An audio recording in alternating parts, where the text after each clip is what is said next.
Frederick, a prince, stood before Victoria Winner, daughter of Duke Gloria, and declared his intention to annul their engagement. He expected a normal lady to either cry or be consumed by anger, but she merely fanned herself, calmly stating, "I see." However, Victoria, daughter of Duke Gloria, responded in the most arrogant tone possible, stating, "I won't permit it." His declaration, confronted with such unexpected defiance, left Frederick dumbfounded, his mouth agape, as murmurs spread through the assembled onlookers. She reiterated her refusal, her grip firm on her fan, making it clear she would not allow the engagement to be broken off. Frederick, asserting his authority as prince, demanded she listen to his orders, questioning on what grounds a mere daughter of a duke could forbid his decision.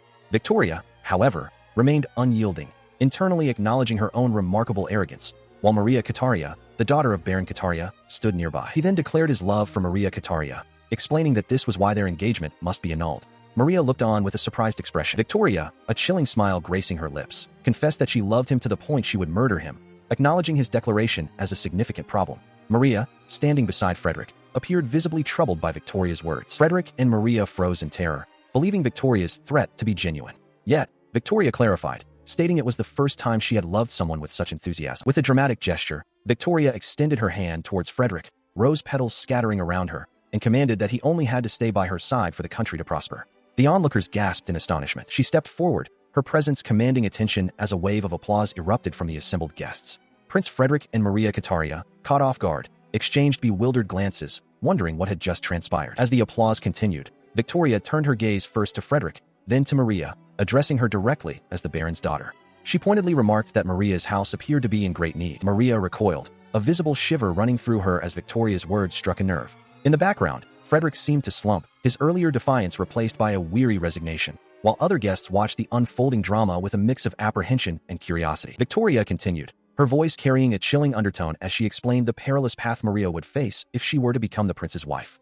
She emphasized the vast difference in status between a ducal house and a baronial one, implying that the royal and ducal families were far beyond Maria's reach. Her gaze intensified, a silent thread in her eyes as she pressed Maria to acknowledge the gravity of her words, ensuring her understanding of the unspoken consequences. Later, Maria found her father in despair, his face streaked with tears. She pleaded with him to explain what had happened, but he could only lament their ruined business, holding up a handful of spoiled grapes as proof of their misfortune. Their venture, which had just begun to flourish, was now utterly destroyed. Faced with their dire situation, Maria clutched a cherished necklace, an heirloom from her late mother. Though she desperately wished to keep it, she resolved to set aside her sentimentality, knowing that selling it was their only remaining option to help her family. Unexpectedly, two maids approached Maria, declaring her the most suitable candidate for the prince's fiancé. Maria, taken aback, immediately protested, insisting she was unfit for such a significant role. The maids persisted, undeterred by her modesty, asserting that no one was prettier or smarter than their lady, making her the ideal match for the prince. They further explained that Prince Frederick was known for treating everyone equally, regardless of their social standing, a quality they believed made him a truly noble person. Maria, listening intently, found herself agreeing with their assessment of the prince. Then, with a conspiratorial air, the maids revealed the identity of the current fiancée, Victoria Winner, the daughter of Duke Gloria. They painted a stark picture of Victoria, describing her as having a bad reputation and a very vain personality. She considered the maid's audacious suggestion, her heart pounding with a sudden, desperate hope. She thought, her gaze distant. Her thoughts continued, a heavy weight settling upon her as she clutched the necklace around her throat. If I could marry the prince, I wouldn't have to let go of the mansion or my mother's keepsake, and father won't have his title stripped away from him. With a newfound resolve, she presented herself before Prince Frederick, a radiant smile gracing her lips. "I'm pleased to meet you, your highness," she declared, her inner voice affirming her determination. "My youth, my beauty. I've been very eager to make your acquaintance. Even if it's a loveless marriage, I don't mind. I'll use everything I can to save my family." She closed her eyes, a serene expression on her face, as she internally vowed, "I'll do whatever is in my power, and I'll win over the heart of this naive prince who knows nothing of the world." Frederick, meanwhile, looked on with a bewildered expression. Her resolve hardened, her eyes gleaming with a fierce determination. "I'll manage. I have to," she affirmed to herself, her hand resting on her chest. But then, a chilling realization dawned upon her, shattering her newfound courage. She saw Victoria, a dark, menacing silhouette surrounded by spiderwebs, a symbol of her inescapable influence. Maria's eyes widened in terror as she understood how foolish I was. This person is the rumored Villainess, notorious to everyone at the Royal Academy. She'll tear down my entire house for pressuring the prince to call off his engagement with her. I won't be forgiven for this. Father, I'm so sorry, father. Her hand reached out in a desperate, futile gesture. Victoria's presence became tangible, her hands gently cupping Maria's face, her voice a soft, yet powerful, pronouncement. The position of a ducal house allows them to help out a baron's house, if they want to. Maria, tears streaming down her face, could only stammer, "Are you really going to save us? Even when I tried to seduce your fiancé?" Victoria, with a knowing smile, responded, "It'll be all right. I'll do everything I can to help. We have a powerful house and a lot of money. Lending you some is easy. Was it the green moon storm that spoiled all your harvest?" Maria, still disbelieving, whispered, "Really?" Victoria stood before her, radiating an almost ethereal aura, like an angel descending, feathers gently falling around her. Her smile was serene, yet held an undeniable power. Overwhelmed by the revelation and Victoria's unexpected offer, Maria's eyes widened further, tears still flowing freely as she cried out, "Big sister." Frederick, standing nearby, looked utterly stunned by the sudden turn of events. She remained frozen in Victoria's embrace, her mind reeling from the revelation. Frederick, utterly bewildered, called out to her, demanding to know why she was being treated like a pet, questioning her previous declarations of love for him. The situation was clear. The Baron's daughter no longer faced financial ruin. As Frederick struggled to comprehend the scene, Victoria turned her gaze to him, her expression severe. She declared that he now had nothing left but scandal to contend with, implying his reputation was ruined. The surrounding nobles, their faces obscured by shadow, began to murmur amongst themselves, questioning who would ever love a prince so foolish, one who acted purely on temporary emotions without considering the consequences. Their whispers echoed in Frederick's mind as he looked at Victoria, asking in despair who would ever marry him now. Victoria, her expression subtly mocking, countered by asking who would ever forgive him. The weight of her words settled upon him. He realized the gravity of his actions, acknowledging that he had forgotten his place as a prince and had publicly rejected the Duke's daughter. He lamented that his trivial love for Maria had caused him to lose himself, believing the nobles were now utterly disillusioned. Overwhelmed by despair and self-pity, he broke down, tears streaming down his face. He sobbed, wondering aloud who would ever tell him they loved him, who would ever consider him a spouse, and who would ever forgive his egregious mistakes. His public display of emotion drew further attention, with several onlookers remarking that he was crying, fulfilling his long-held, under-the-table nickname, the Saltwater Generator. This moniker, unknown to Frederick himself, had been given to him as a child due to his frequent tears over the slightest displeasure. As his sobs subsided, Frederick looked up, his face streaked with tears, and asked Victoria to repeat herself. She stood before him, resolute and composed, and declared, "I shall love you." She continued, her voice unwavering, assuring him that his shame and any nicknames he might acquire held no significance to her. She proclaimed that they would witness the future of the country together, promising that if he simply stood by her side, everything would ultimately be well. With a gesture of encouragement, Victoria extended her hand towards the still kneeling Frederick. She urged him to keep his chin up, expressing her unwavering belief that he, the future king of the country, possessed the strength to overcome this ordeal. In a moment from the past, a younger Maria pleaded with Victoria, urging her to inspire belief in her people. Victoria, with fierce determination, countered, demanding Maria, in turn, make her believe in the future. Following this intense exchange, a tearful young Frederick spoke of a very bright future, while a serene young Victoria declared that their country was surely fated for greatness. The flashback concluded,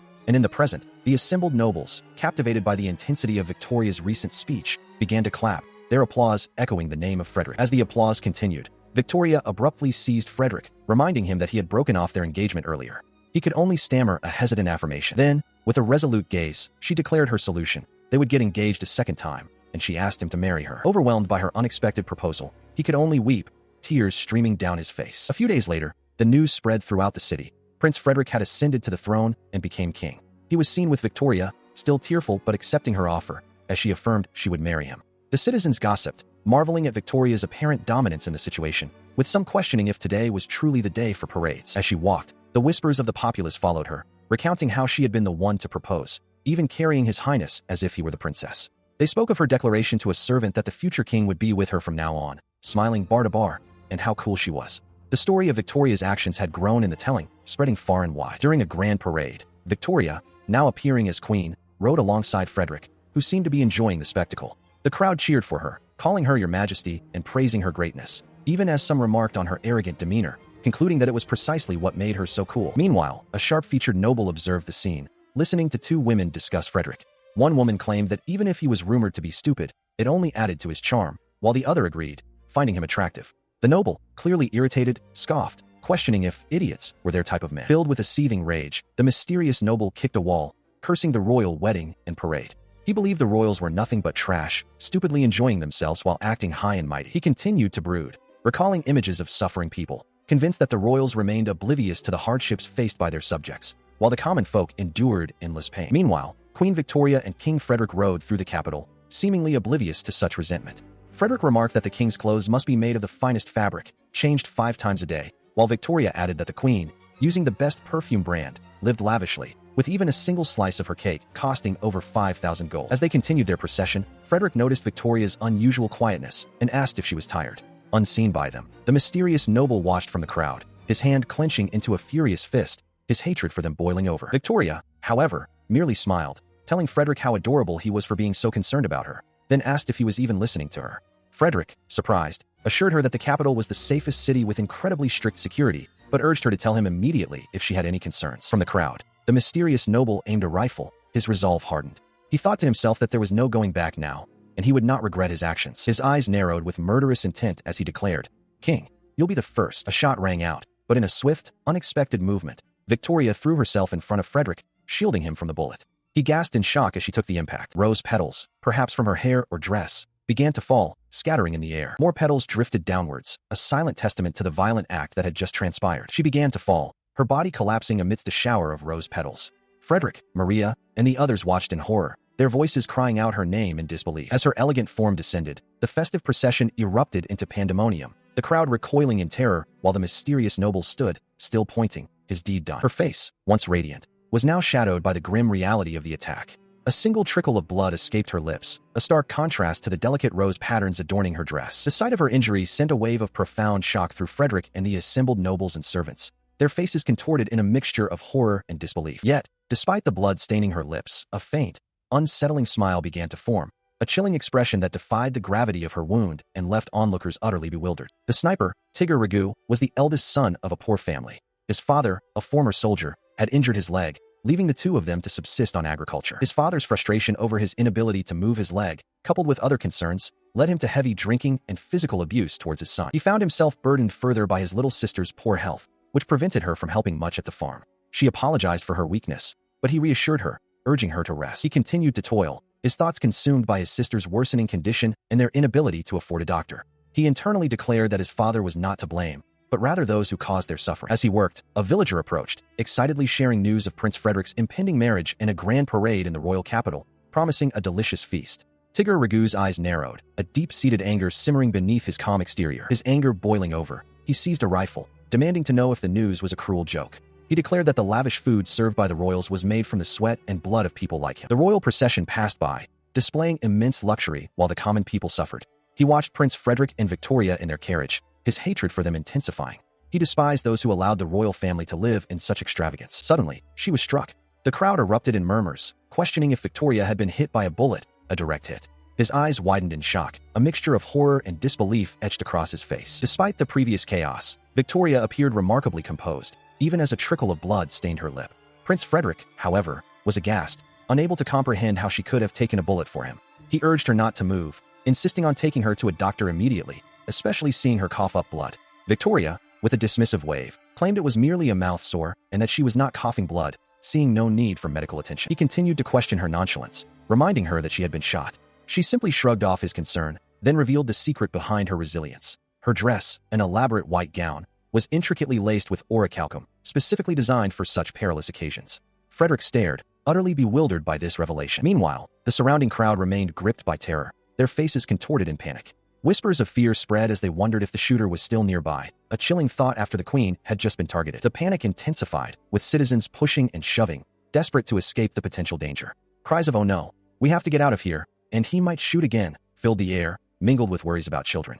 Amidst the chaos, Victoria took a deep, deliberate breath. With a sudden, powerful shout, she commanded the terrified onlookers to calm down, her voice cutting through the rising hysteria. Her forceful presence momentarily stunned the panicked faces around her into silence. Her command had its desired effect. A profound silence fell over the crowd, their fear momentarily subdued by her authority. Turning her back to them, she acknowledged their obedience with a satisfied, "Good." Then, with a precise gesture, she raised her hand and pointed directly towards the origin of the bullet, indicating the exact location from which the attack had come. A subtle smile played on her lips as she turned her gaze towards the indicated spot, addressing someone unseen.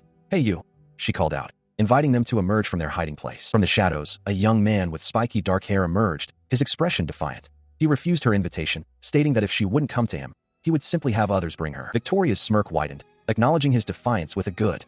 As the mysterious man looked up at her, a small, fiery dragon-like creature manifested beside her, letting out a piercing screech. She declared that there was no turning back now, and with a determined step, proclaimed their shared destiny.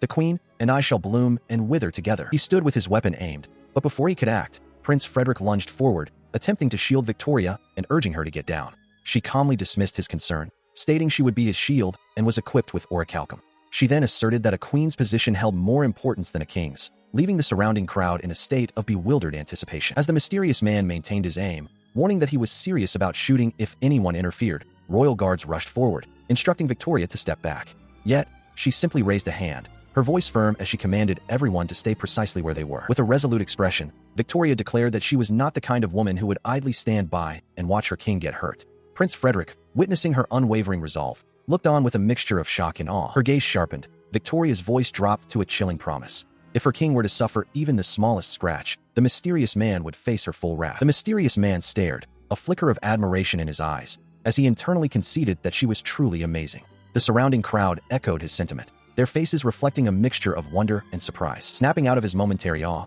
he vehemently declared that no matter how attractive she might be, he would not be fooled. She was a noble and a woman, and that was all that mattered to him. Victoria, maintaining her composed demeanor, challenged him, asking who he thought he was. He retorted, questioning her apparent ignorance of the exorbitant price of her dress, made with the people's money, and accusing her of spending tens of thousands of gold on it.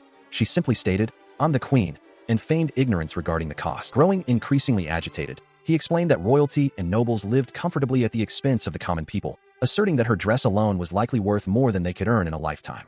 Victoria listened, her expression unreadable. A thoughtful escaped Victoria's lips as she processed his accusations, her gaze unwavering. Then, with a sudden shift, Victoria was seen lying on her back, looking up at the mysterious man with a piercing gaze as she calmly stated that she had asked him to die for your country. The intricate patterns of Victoria's gown shimmered, a testament to the opulence she embodied even as she delivered her stark command. He recoiled, his face contorted in a scream of defiance, declaring that his life was his own and he would never die for such a country. He then questioned if anyone could immediately accept such a fate. Victoria, her expression unyielding, simply stated that nobles had a duty to die for their country. She elaborated, explaining that nobles provided for their people, protected them from other nations, and if the country fell or they were taken hostage, they would die for their people and their country. As a noble, she asserted, one must lead the front line in war and be the first to die. She continued, asserting that only those willing to embrace such a responsibility were true royalty and nobility. The more beautiful and luxurious one's possessions, she argued, the greater the responsibility one bore for them. Her voice rising, she declared that her elaborate attire was not mere extravagance,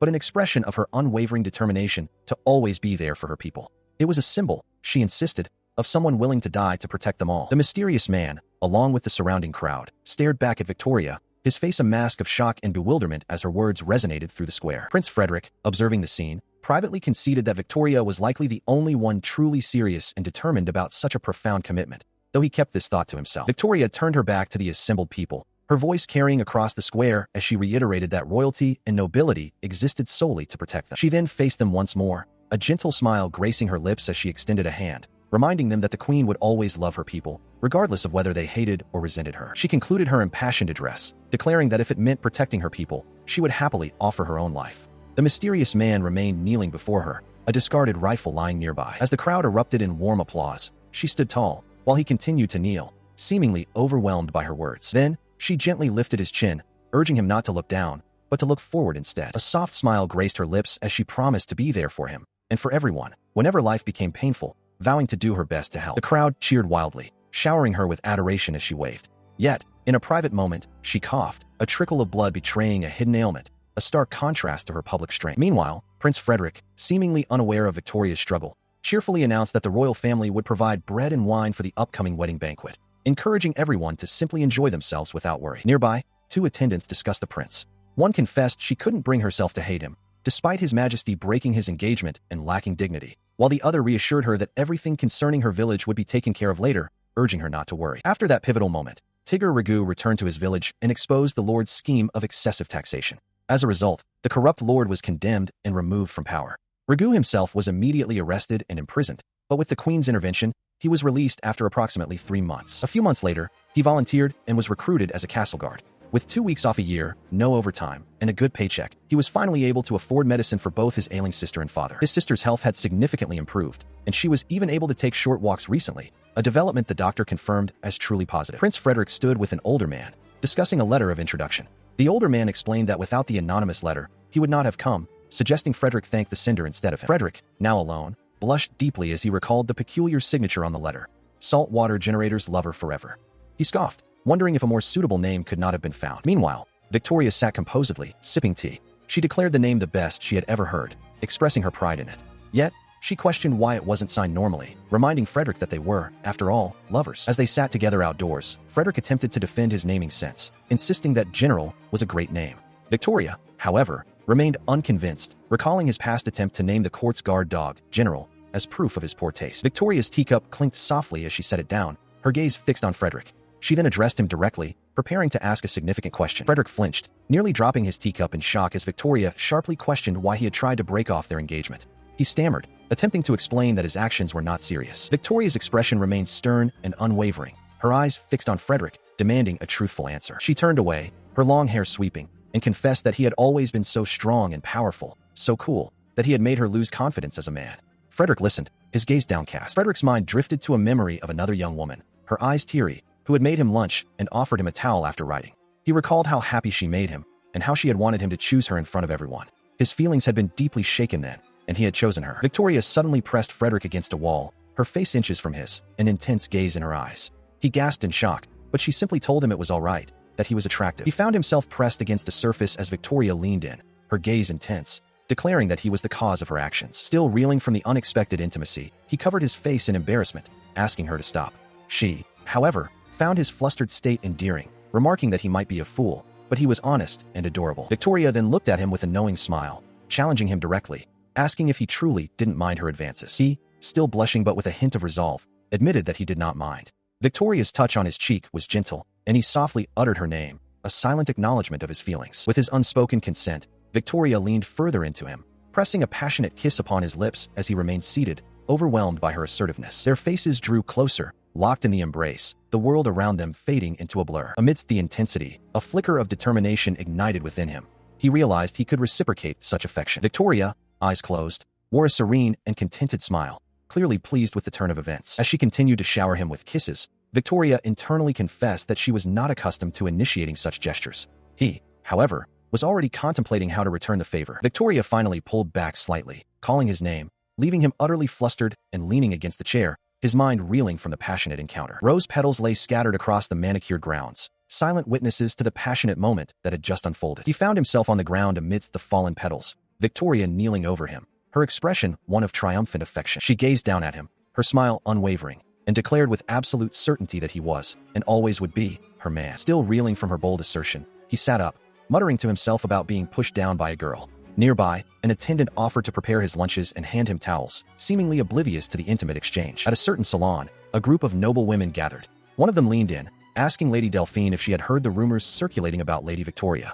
She noted that Victoria seemed quite spirited for someone still so young, to which Lady Delphine acknowledged her awareness of the gossip. Lady Delphine offered a subtle, knowing smile, her eyes partially hidden as she remarked that a reserved person like herself could never behave in such an uninhibited manner. She then held a delicate fan to her face, her expression shifting to one of feigned longing as she declared herself envious of Victoria's freedom. This was Delphine Bouquet, the beloved royal mistress of the previous king, King Gregoire. She was a woman rumored to have never lost her beauty despite her advanced age, though even the late king himself did not know her official birth year. Due to this, the royal mistress's age was deemed a strict taboo within the palace walls. Incidentally, a butler once casually brought up her age in conversation. He was instantly banished for his transgression and had been missing from both his home and his post for several days. The topic of Delphine's age was now an even greater taboo. Back in the salon, the ladies continued their discussion. One woman expressed her envy for the queen, who, despite being only 19, possessed such a strong will. Another agreed, stating that they were too delicate to act in such a manner, and sought Lady Delphine's affirmation. Delphine readily concurred. Lady Delphine raised her teacup, the soft clink echoing in the room, and addressed the other ladies. She reminded them that their duty as ladies was to be protected by gentlemen. She then described Victoria's behavior as unprecedented, wild, and immodest, like that of a man. She leaned forward, her expression one of feigned concern, and wondered aloud if someone as frail as herself might be brushed aside when the queen attended the upcoming soiree. The other noblewomen immediately rushed to reassure her. One declared that no newcomer, especially a young girl like the queen, could ever be a match for Lady Delphine. Another added that Delphine was the most powerful belle of society in the royal court. A third promised they would protect her if anything happened. Delphine, feigning deep reassurance, then asked if they would all truly protect her. She confided in Prince Frederick, expressing her apprehension about facing Queen Victoria at the upcoming soiree. Tomorrow night, Her Majesty would be enthroned, and Lady Victoria would make her first appearance as queen.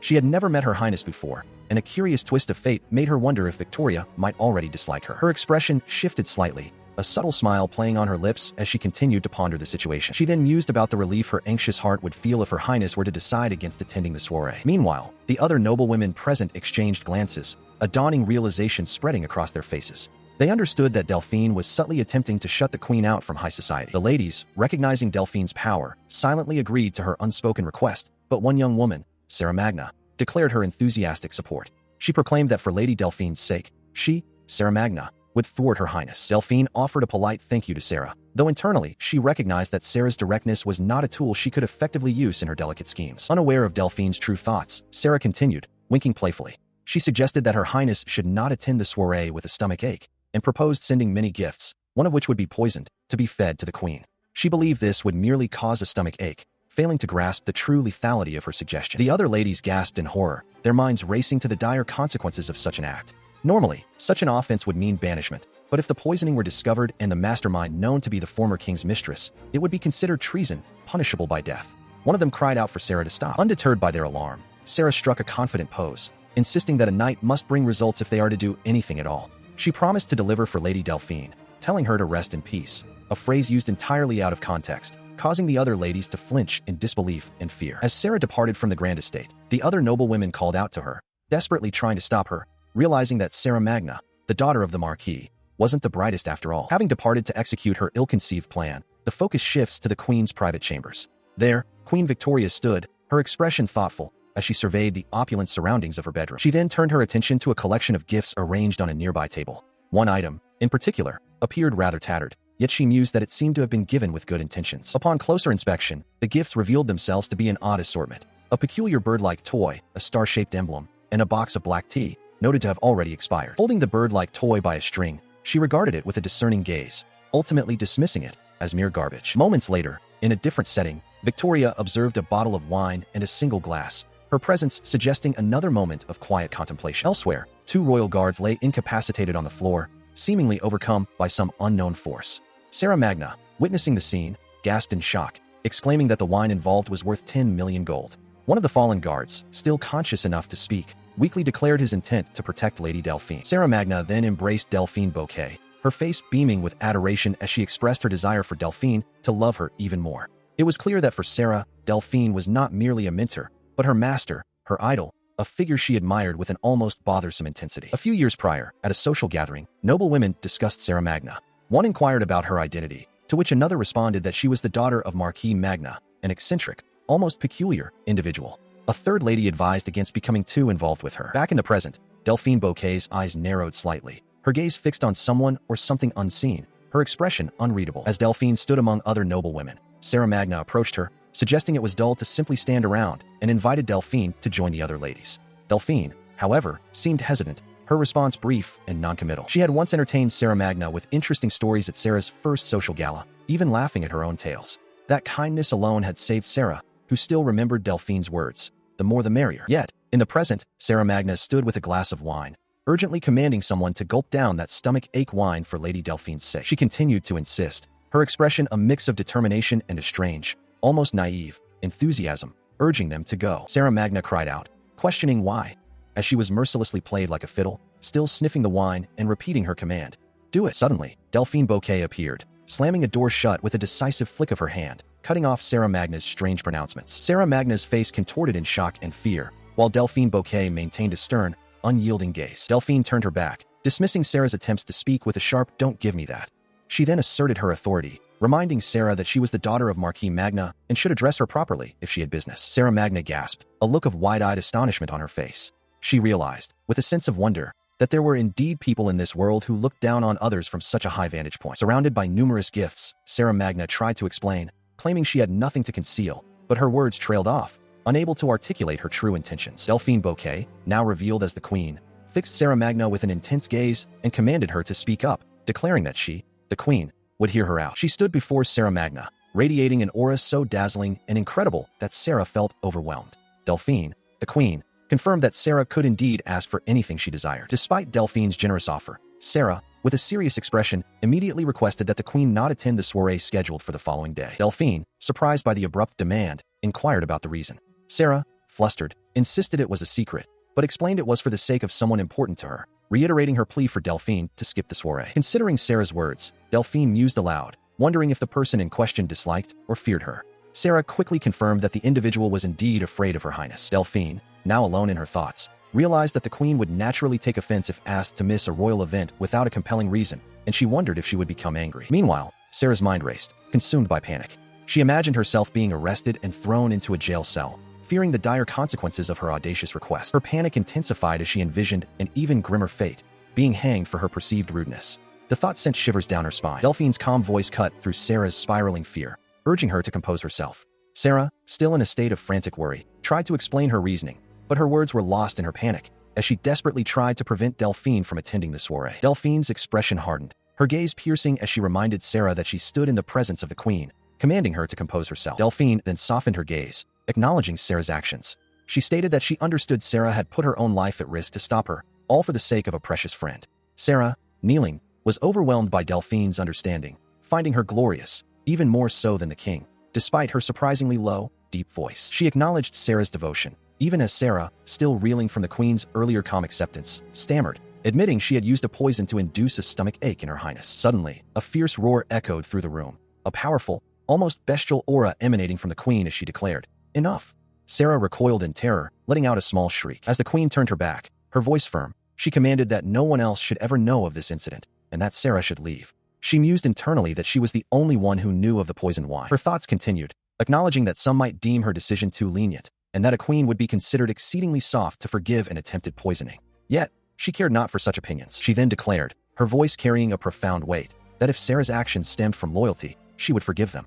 And if they were born of love, she would forgive that too. Overwhelmed by the queen's words, Sarah's eyes welled with tears as she cried out, My queen."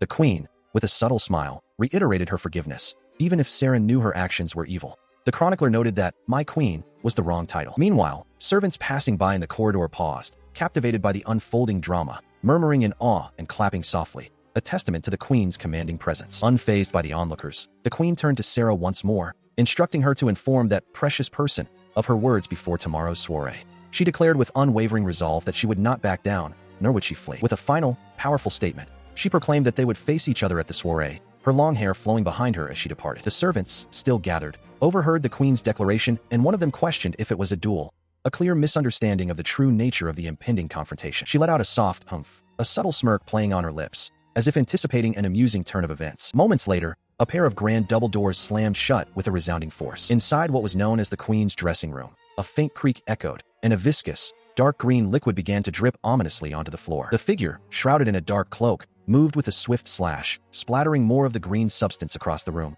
accompanied by a low, sinister chuckle. 3 hours before the grand ball, Maid Chief Bridget D. stood with a nervous expression, her gaze fixed on something unseen. Her mistress, Victoria, demanded an explanation from the Maid Chief. Bridget D., still visibly distressed, began to explain why Victoria would be unable to wear her ball dress. She recounted the moment she had entered the closet to prepare Victoria's dress for the evening's festivities. To her horror, Victoria's dress lay on the floor, soiled and ruined. She trembled as she described the sight. A massive quantity of castor beans scattered all over the gown, rendering it utterly unusable. 2 other maids joined her in a chorus of apologies, lamenting that it was impossible to remove all the beans from the dress, bustle, and even the underwear in the mere 3 hours remaining before the party. Victoria, having absorbed the grim news, calmly acknowledged the situation, then inquired if this meant she would not be attending the party. With a serene and determined expression, she declared her intention to attend the event regardless, simply choosing not to wear a dress. While Victoria contemplated her unconventional attendance, elsewhere, the grand ball was already underway, and whispers began to circulate through the castle halls. "Oh my, Ms. Delphina," a voice remarked. Delphine Bouquet, radiant in her elegant gown, graciously accepted a compliment on her attire. She then leaned in conspiratorially, asking if they had heard the latest news. She listened intently as 2 other ladies confirmed the rumors. The queen's dress had been ruined, and she would be absent from the ball. Delphine feigned sympathy, remarking what a pity it was. Her feigned pity quickly dissolved into a smug smile, as she internally declared that the only sure way to achieve her goals was to act herself. Admitting she could not rely on Sarah, she concluded that her efforts had been entirely worthwhile.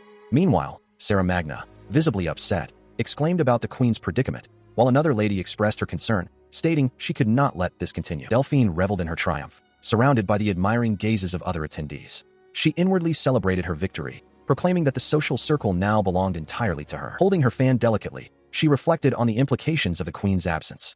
Without the monarch present, she believed the various court factions would fall completely under her control, marking her as the most powerful socialite they would encounter for the first time. Her influence extended beyond the social sphere. She knew both the current king and the previous king held her in high regard, further solidifying her position. With a confident smirk, she considered the kingdom's high society to be a field she had personally cultivated, asserting that there was no conceivable way she would lose her hard-won standing. She burst into a triumphant, echoing laugh, declaring the aristocracy nothing more than her potato field, as voices around her continued to call her name. This formidable figure was Delphina Bouquet, the daughter of a baron who governed an agricultural fief. She stood amidst the other ladies, her back to the observer, a picture of aristocratic grace. Yet, beneath the polished exterior, Delphine, once a simple farmer, harbored thoughts far removed from the courtly pleasantries. Her mind drifted back to her childhood, when she would play outside, crafting flower wreaths. Even then, she possessed a peculiar practicality, picking flowers and carefully removing the ants before sucking their nectar. This unique blend of rustic charm and sharp wit had captivated the previous king, who once remarked on her truly singular nature. She had always displayed her farming knowledge in unexpected ways, despite her outwardly flashy appearance, often leading others to mistake her for a dancer. And so, for a woman navigating the aristocratic world, winning in the social sphere had become her very reason for being. It was this ambition that had made her the previous king's favorite concubine, the voluptuous farm girl. Now, in the present, Delphine savored the moment, a blissful feeling of triumph washing over her as people flocked for her attention. She reveled in the bliss of winning. Suddenly, a voice boomed through the hall, announcing the entrance of His Majesty the King and the Queen. Delphine's eyes widened in utter disbelief, her confident smile replaced by a gasp of shock. What could this mean? Down the grand staircase, amidst a shower of red rose petals, the Queen descended. Her long, light hair flowed around her, and her gaze was sharp and unwavering. She wore not a gown, but a pristine white military-style uniform, a stark contrast to the opulent ball. The court erupted in murmurs of astonishment. Delphine, along with the other ladies, stared, mouths agape, utterly bewildered by the Queen's unprecedented attire. One of the ladies whispered, questioning if such a rude display was even permitted, for the Queen had arrived at the royal ball dressed like a man. The Queen, however, met their gazes with an unyielding stare, declaring that she had allowed it. She then turned her piercing gaze towards Delphine, asking if she agreed, for she was the ruler. The King stood silently beside her, observing the unfolding drama. The King, observing the Queen's dramatic entrance, internally acknowledged his position as ruler but found himself unable to voice it, caught in the unexpected turn of events. Delphine, still reeling from the Queen's earlier remarks, was utterly outraged, finding it disgusting for a woman to be compared to a double-ended carrot. She confessed she didn't quite grasp the analogy, but her fury was palpable. The Queen, maintaining her composure, declared there was little difference between lords and ladies, while Delphine, hissing like a snake, retorted that she couldn't believe the Queen was speaking so boldly in front of the King and nobles. She then challenged the Queen, asking if she truly thought herself so high and mighty. The Queen, with a fox-like grin, affirmed her belief, stating, "Of course I do, since I'm the Queen." She continued, acknowledging the rumors that the Queen was a dominant woman who never bowed to anyone. She then added, with a hint of sarcasm, that she couldn't tell if that was true, but she always did her best to be courteous. With a charming smile, she extended her hand to Delphine, proposing they dance for one song. She then playfully asked if Delphine would leave her hanging. Delphine, her expression unreadable, gazed at the Queen's outstretched hand, a silent challenge passing between them. As the current song was a fast-paced waltz, the Queen's hand gently took Delphine's, initiating the dance. Delphine, her eyes narrowed with determination, internally vowed that she would gracefully shove the Queen out of her way. The court buzzed with chatter, some wondering why the Queen and Mrs. Delphina would dance, others exclaiming it would be a fight between monsters. The King, overhearing the comments, internally questioned who they were calling a monster. As they moved across the ballroom floor, the Queen leaned in close to Delphine, her voice a low warning. She reminded Delphine that she had cautioned her not to come to the ball, and then, with a piercing gaze, advised her not to try to fight her within her own circle. She abruptly pulled Delphine closer, eliciting a surprised "huh" from the woman. Delphine, caught off guard, could only manage a hesitant "don't even" as the Queen's grip tightened. The sudden movement caused Delphine's dress to strain, and she questioned what was happening, feeling a distinct clack as something shifted. As she was pulled, Delphine felt an unexpected lightness, observing feathers falling from her gown. She mused that despite her efforts to diet, her body now felt incredibly light. The Queen, with a subtle smirk, noted Delphine's surprising agility. Even when she deliberately tried to step on her feet, Delphine effortlessly avoided her, turning it into a graceful dance step. She wondered why Delphine possessed such unexpected grace. The two women continued their intense dance, Delphine now moving with an almost ethereal grace, her expression a mix of surprise and burgeoning enjoyment. A knowing smile played on the Queen's lips, a silent challenge. Delphine met her gaze, a faint, almost imperceptible smile mirroring the Queen's, acknowledging the unspoken game. Onlookers, including Prince Frederick and a group of surprised nobles, watched the spectacle unfold. Their faces registered a mix of awe and astonishment as the Queen and Delphine moved with breathtaking speed and elegance across the dance floor. Delphine, her eyes closed in pure exhilaration, exclaimed that the experience was amazing. She realized that for the first time, She was truly enjoying herself, a stark contrast to how things had been just moments before. As the dance concluded, the queen held Delphine close, addressing her by name. She explained that she had specifically requested this dance because she wished to speak with her alone. Delphine, still catching her breath, acknowledged her words. She then directly challenged Delphine, asking if she truly disliked her. Delphine, with a knowing smile, countered by questioning how she could possibly hate the queen. The queen, however, ignored Delphine's feigned innocence, stating she wouldn't inquire about Delphine's presence or the connection to her dress, but pointedly noted a castor bean stuck in Delphine's hair. Delphine internally acknowledged her exposure. With a calm yet firm gaze, the queen then advised Delphine to live her life as she desired. Delphine looked on, wide-eyed and surprised by the queen's words, who then reiterated her counsel to make the best of her life. As the conversation continued, Delphine inquired if the queen was referring to Sarah. The queen confirmed, sternly warning her not to drag innocent people down a path that could lead to treason, adding that she had forgiven Delphine this time, but expected no repeat. Delphine, still close to the queen, murmured about the law. The queen, however, clarified that it was not she who would be unforgiving. Just then, Sarah Magna burst into the room, joyfully calling out for Mrs. Delphina, oblivious to the tense exchange. The queen seized the moment, asking Delphine if she truly wished for that girl to lose her life. Despite the rumors that painted Mrs. Delphina as selfish and ruthless,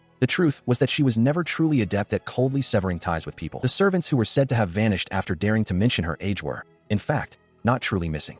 This year, the pumpkin harvest was exceptionally good. They had simply been sent to live in the peaceful countryside. The yield of crops had doubled that year, a testament to the thriving agriculture. A cheerful farmer, holding a plump pumpkin, declared his intention to take it to Mrs. Delphina on the weekend for her to taste its flavor, while a child beside him celebrated the bountiful harvest. The queen addressed Delphine and the other women, stating that she now understood Delphine to be compassionate and incapable of abandoning those who adored her, having spoken with her face to face. She leaned in close to Delphine, confessing her strong liking for this particular side of her personality. Delphine reacted with a startled gasp as the queen continued, praising her bewitching appearance and perfect manners, and expressing admiration for the effort she had put into becoming a mistress. The queen then embraced Delphine from behind, boldly declaring that if Delphine had not been the previous king's concubine, she would have claimed her for herself. She affirmed that Delphine was her type, and that her feelings remained regardless of Delphine's reciprocation. She looked intently at Delphine, reminding her to always remember what she found appealing about her. Delphine, overwhelmed, blushed deeply, her thoughts consumed by how handsome the queen was, while other women in the background also swooned in admiration. The queen, with a confident and knowing smile, placed a hand over her heart, as if sealing her declaration. The encounter between Delphina Bouquet, known as the Flower of the Palace, and Victoria, the Shining Queen, concluded with the latter's undeniable victory. Sometime later, a new fan club, dedicated to seeing the queen cross-dress again, was reportedly launched within the royal palace. The queen, striking a triumphant pose, celebrated her success. Sarah Magna, holding various pieces of merchandise emblazoned with "I love the Queen" and "Queen Love," beamed with pride, declaring she had done her best. Another woman praised the decorations, while it was rumored that the organizer was a carrot lover, though her identity remained unknown. She, Sarah Magna, still beaming with enthusiasm for the queen, enjoyed a meal with Delphine Bouquet, proudly displaying her "I love Queen" merchandise. Delphine, ever composed, watched her with a subtle, knowing smile. Elsewhere, the grand architecture of the royal palace stood under a clear sky. Meanwhile, inside the palace, two maids paused in a corridor, their attention drawn to a cloaked figure walking with deliberate steps. They whispered to each other, commenting on how strikingly handsome the figure appeared. The cloaked figure continued their measured pace, their features still obscured by the deep hood. The cloaked figure paused, a hand rising to their chin in thought. They reflected on a previous encounter with a maid who had assisted them, recalling a forgotten kiss. A soft sigh escaped them as the memory surfaced. Her thoughts then turned to her current situation, realizing her immense fortune and having returned from her travels abroad just as the queen was seeking a new aid. She mused on her intentions, believing she could become the queen's lover. She imagined that by merely seducing her majesty a little, she could achieve her ultimate goal. In her hands, small, doll-like figures seemed to dance, reflecting her manipulative desires. She further contemplated her plan, confident in her abundant magical abilities and the prospect of a life of endless amusement once she had secured her position. Her face was revealed, showcasing her striking heterochromia, one eye a vibrant green, the other a captivating blue-green. She referred to this unique trait as her evil eye, a hint at the darker power she wielded. The mysterious woman, now fully revealed, walked confidently down the palace corridor, her arms outstretched as if embracing her destiny, calling out to the queen with eager anticipation. A series of disembodied eyes floated in the darkness, a recurring vision that brought a sense of unease. The vision continued, revealing three figures with faces obscured by shadow, a male in the center, flanked by two females. The internal thought intensified, focusing on a pair of wide, startled eyes that seemed to stare directly back. The three obscured figures from the unsettling vision appeared once more, their forms now closer and more defined, yet their faces remained hidden in shadow. Later, Victoria, now adorned in an elegant dark dress, offered a subtle smile as she welcomed someone, stating her applause for their arrival at her castle. The person she was speaking to, whose face remained obscured, remarked that her greeting sounded like a demon king welcoming a hero. Another obscured female figure stood silently behind Victoria. Suddenly, a cheerful young woman with wavy dark hair, identified as Maria Catalia, Baron Catalia's daughter, exclaimed with delight, addressing Victoria as her dear sister. The two women then settled at an outdoor table. Maria expressed her keen curiosity about the important matter that had brought her there, prompting Victoria to ask what she could do for her today. She found herself lost in thought, a memory surfacing of a younger self, standing beside a dark-haired child who called her dear sister and wished to see her face more often. The memory brought a subtle shift to her expression. Maria Catalia, observing Victoria, questioned her past, asking if she had truly competed over the same man. She remarked that directing such a statement at someone was a truly brave thing to do. Victoria's gaze sharpened as she explained her motivations, stating that all she had ever sought from the beginning was the money necessary to secure the survival of her house. She admitted to herself that she still adored His Majesty Frederick, but quickly clarified that her feelings for him were not love. Maria insisted that Victoria had loved His Majesty from the bottom of her heart, believing they were never on the same level. Victoria, however, internally likened her affection to that of a master for a good boy or a well-trained horse, a desire to hug him tight rather than love. She conceded, acknowledging that Maria was certainly right, and affirmed her deep affection for Frederick. With a serious expression, Maria then urged Victoria to address the real issue, noting that they were finally alone. Victoria looked at her, surprised, as Maria declared her reason for being there was to warn her. Maria continued, explaining that she had been fortunate enough to be by Victoria's side, ahead of that man. Victoria listened intently as Maria revealed that a new sorcerer would be assigned to her guard that very day, and this sorcerer was a member of House Catalia. Maria's finger pointed emphatically as she issued a series of urgent warnings. Victoria must not let him get close, must not let her guard down around him, and absolutely must not meet his eyes. Victoria's expression remained thoughtful, absorbing the gravity of the words. Victoria listened intently as Maria Catalia, her eyes glowing with an intense, almost otherworldly green, issued a stern warning. Maria revealed that their cousin possessed the formidable, spirit-blessed, enchanting eyes, and cautioned Victoria not to let her heart be swayed by him. Maria continued, emphasizing that she felt compelled to speak so directly precisely because he was family, implying a deeper, more personal concern. Her agitation growing, Maria then vehemently declared that he behaved like a playboy and commanded Victoria not to carelessly entertain him. The sharp crack of a powerful impact echoed through the air. Victoria, startled, watched as Maria held a baseball glove, having just caught what she described as a blazing fastball. Victoria, now understanding the gravity of the warning, simply acknowledged it. Meanwhile, the subject of Maria's warning, a man with dark, slicked-back hair and sharp features, stood confidently, his elegant dark coat adorned with ornate trim, presenting an imposing figure. He spun playfully in front of a mirror, admiring his new uniform and remarking on the special treatment afforded to the Queen's personal attendant. He found the uniforms quite impressive, a testament to his new status. With arms outstretched in triumph, he celebrated his S-rank sorcerer license, proclaiming that working for the government was the absolute best, clearly relishing his newfound power and position. He then reflected on his mission, which involved seducing a 19-year-old lady, noting that the current king seemed kind and harmless, and even a bit dumb.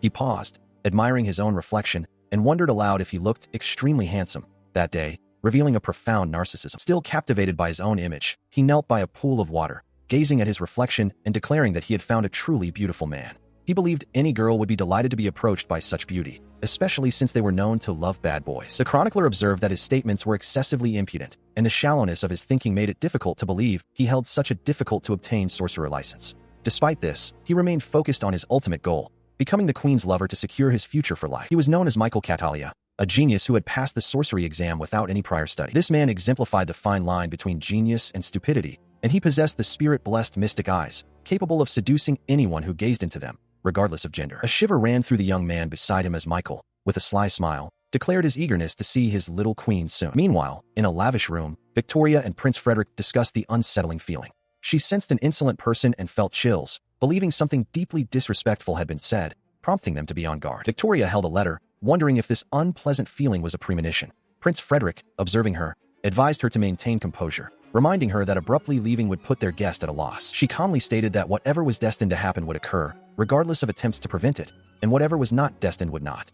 He, however, countered that one should still strive to prevent what was destined to happen. Prince Frederick then offered his unwavering support, acknowledging her self-reliant nature. Victoria, gripping the letter tightly, suspected the sender held crucial information. He reiterated his commitment as the king, assuring her of his support if she ever wished to discuss her worries, even if she preferred not to. Victoria, with a casual shrug that surprised him, revealed that it seemed a man was on his way, planning to seduce her. He, still processing her nonchalant confession, simply stated that he understood the situation. She had spoken of a man planning to seduce her, and Prince Frederick found it difficult to believe that Victoria, the supreme ruler and empress, could truly be charmed by sorcery. Yet, the thought of her giving a look as if she had fallen in love with someone, even if only in his imagination, troubled him deeply. His resolve hardened, and he declared to Victoria that he had made up his mind. He would protect her, no matter the cost, his hands reaching out to grasp hers in a fervent pledge. She responded simply with a soft, approving good, as his hands firmly clasped hers. A faint giggle escaped her lips, and a small, white rabbit beside her seemed to share in her amusement, twitching its nose. Victoria then looked at him with a knowing smile, her eyes sharp and confident,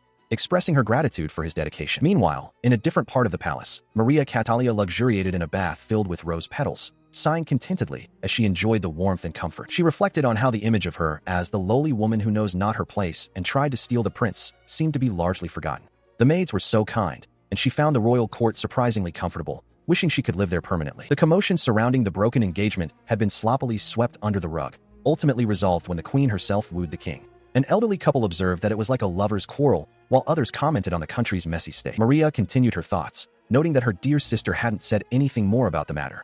She hadn't seen Victoria or Prince Frederick at the royal palace since that day, realizing that her home, a barony on the frontier, offered no such luxuries. She hoped that the absence of Victoria and Frederick, who seemed busy with official business and secluded in the inner palace, wasn't the result of that man causing trouble. A gentle breeze swept through, rustling Maria's hair as she pondered the implications. She stood by her window, startled, as a figure in a dark cloak, Michael Catalia, suddenly appeared, having entered her room unannounced. He quickly reached out, his hand extended, urging her to wait as she held a small bell, clearly intending to summon the guards.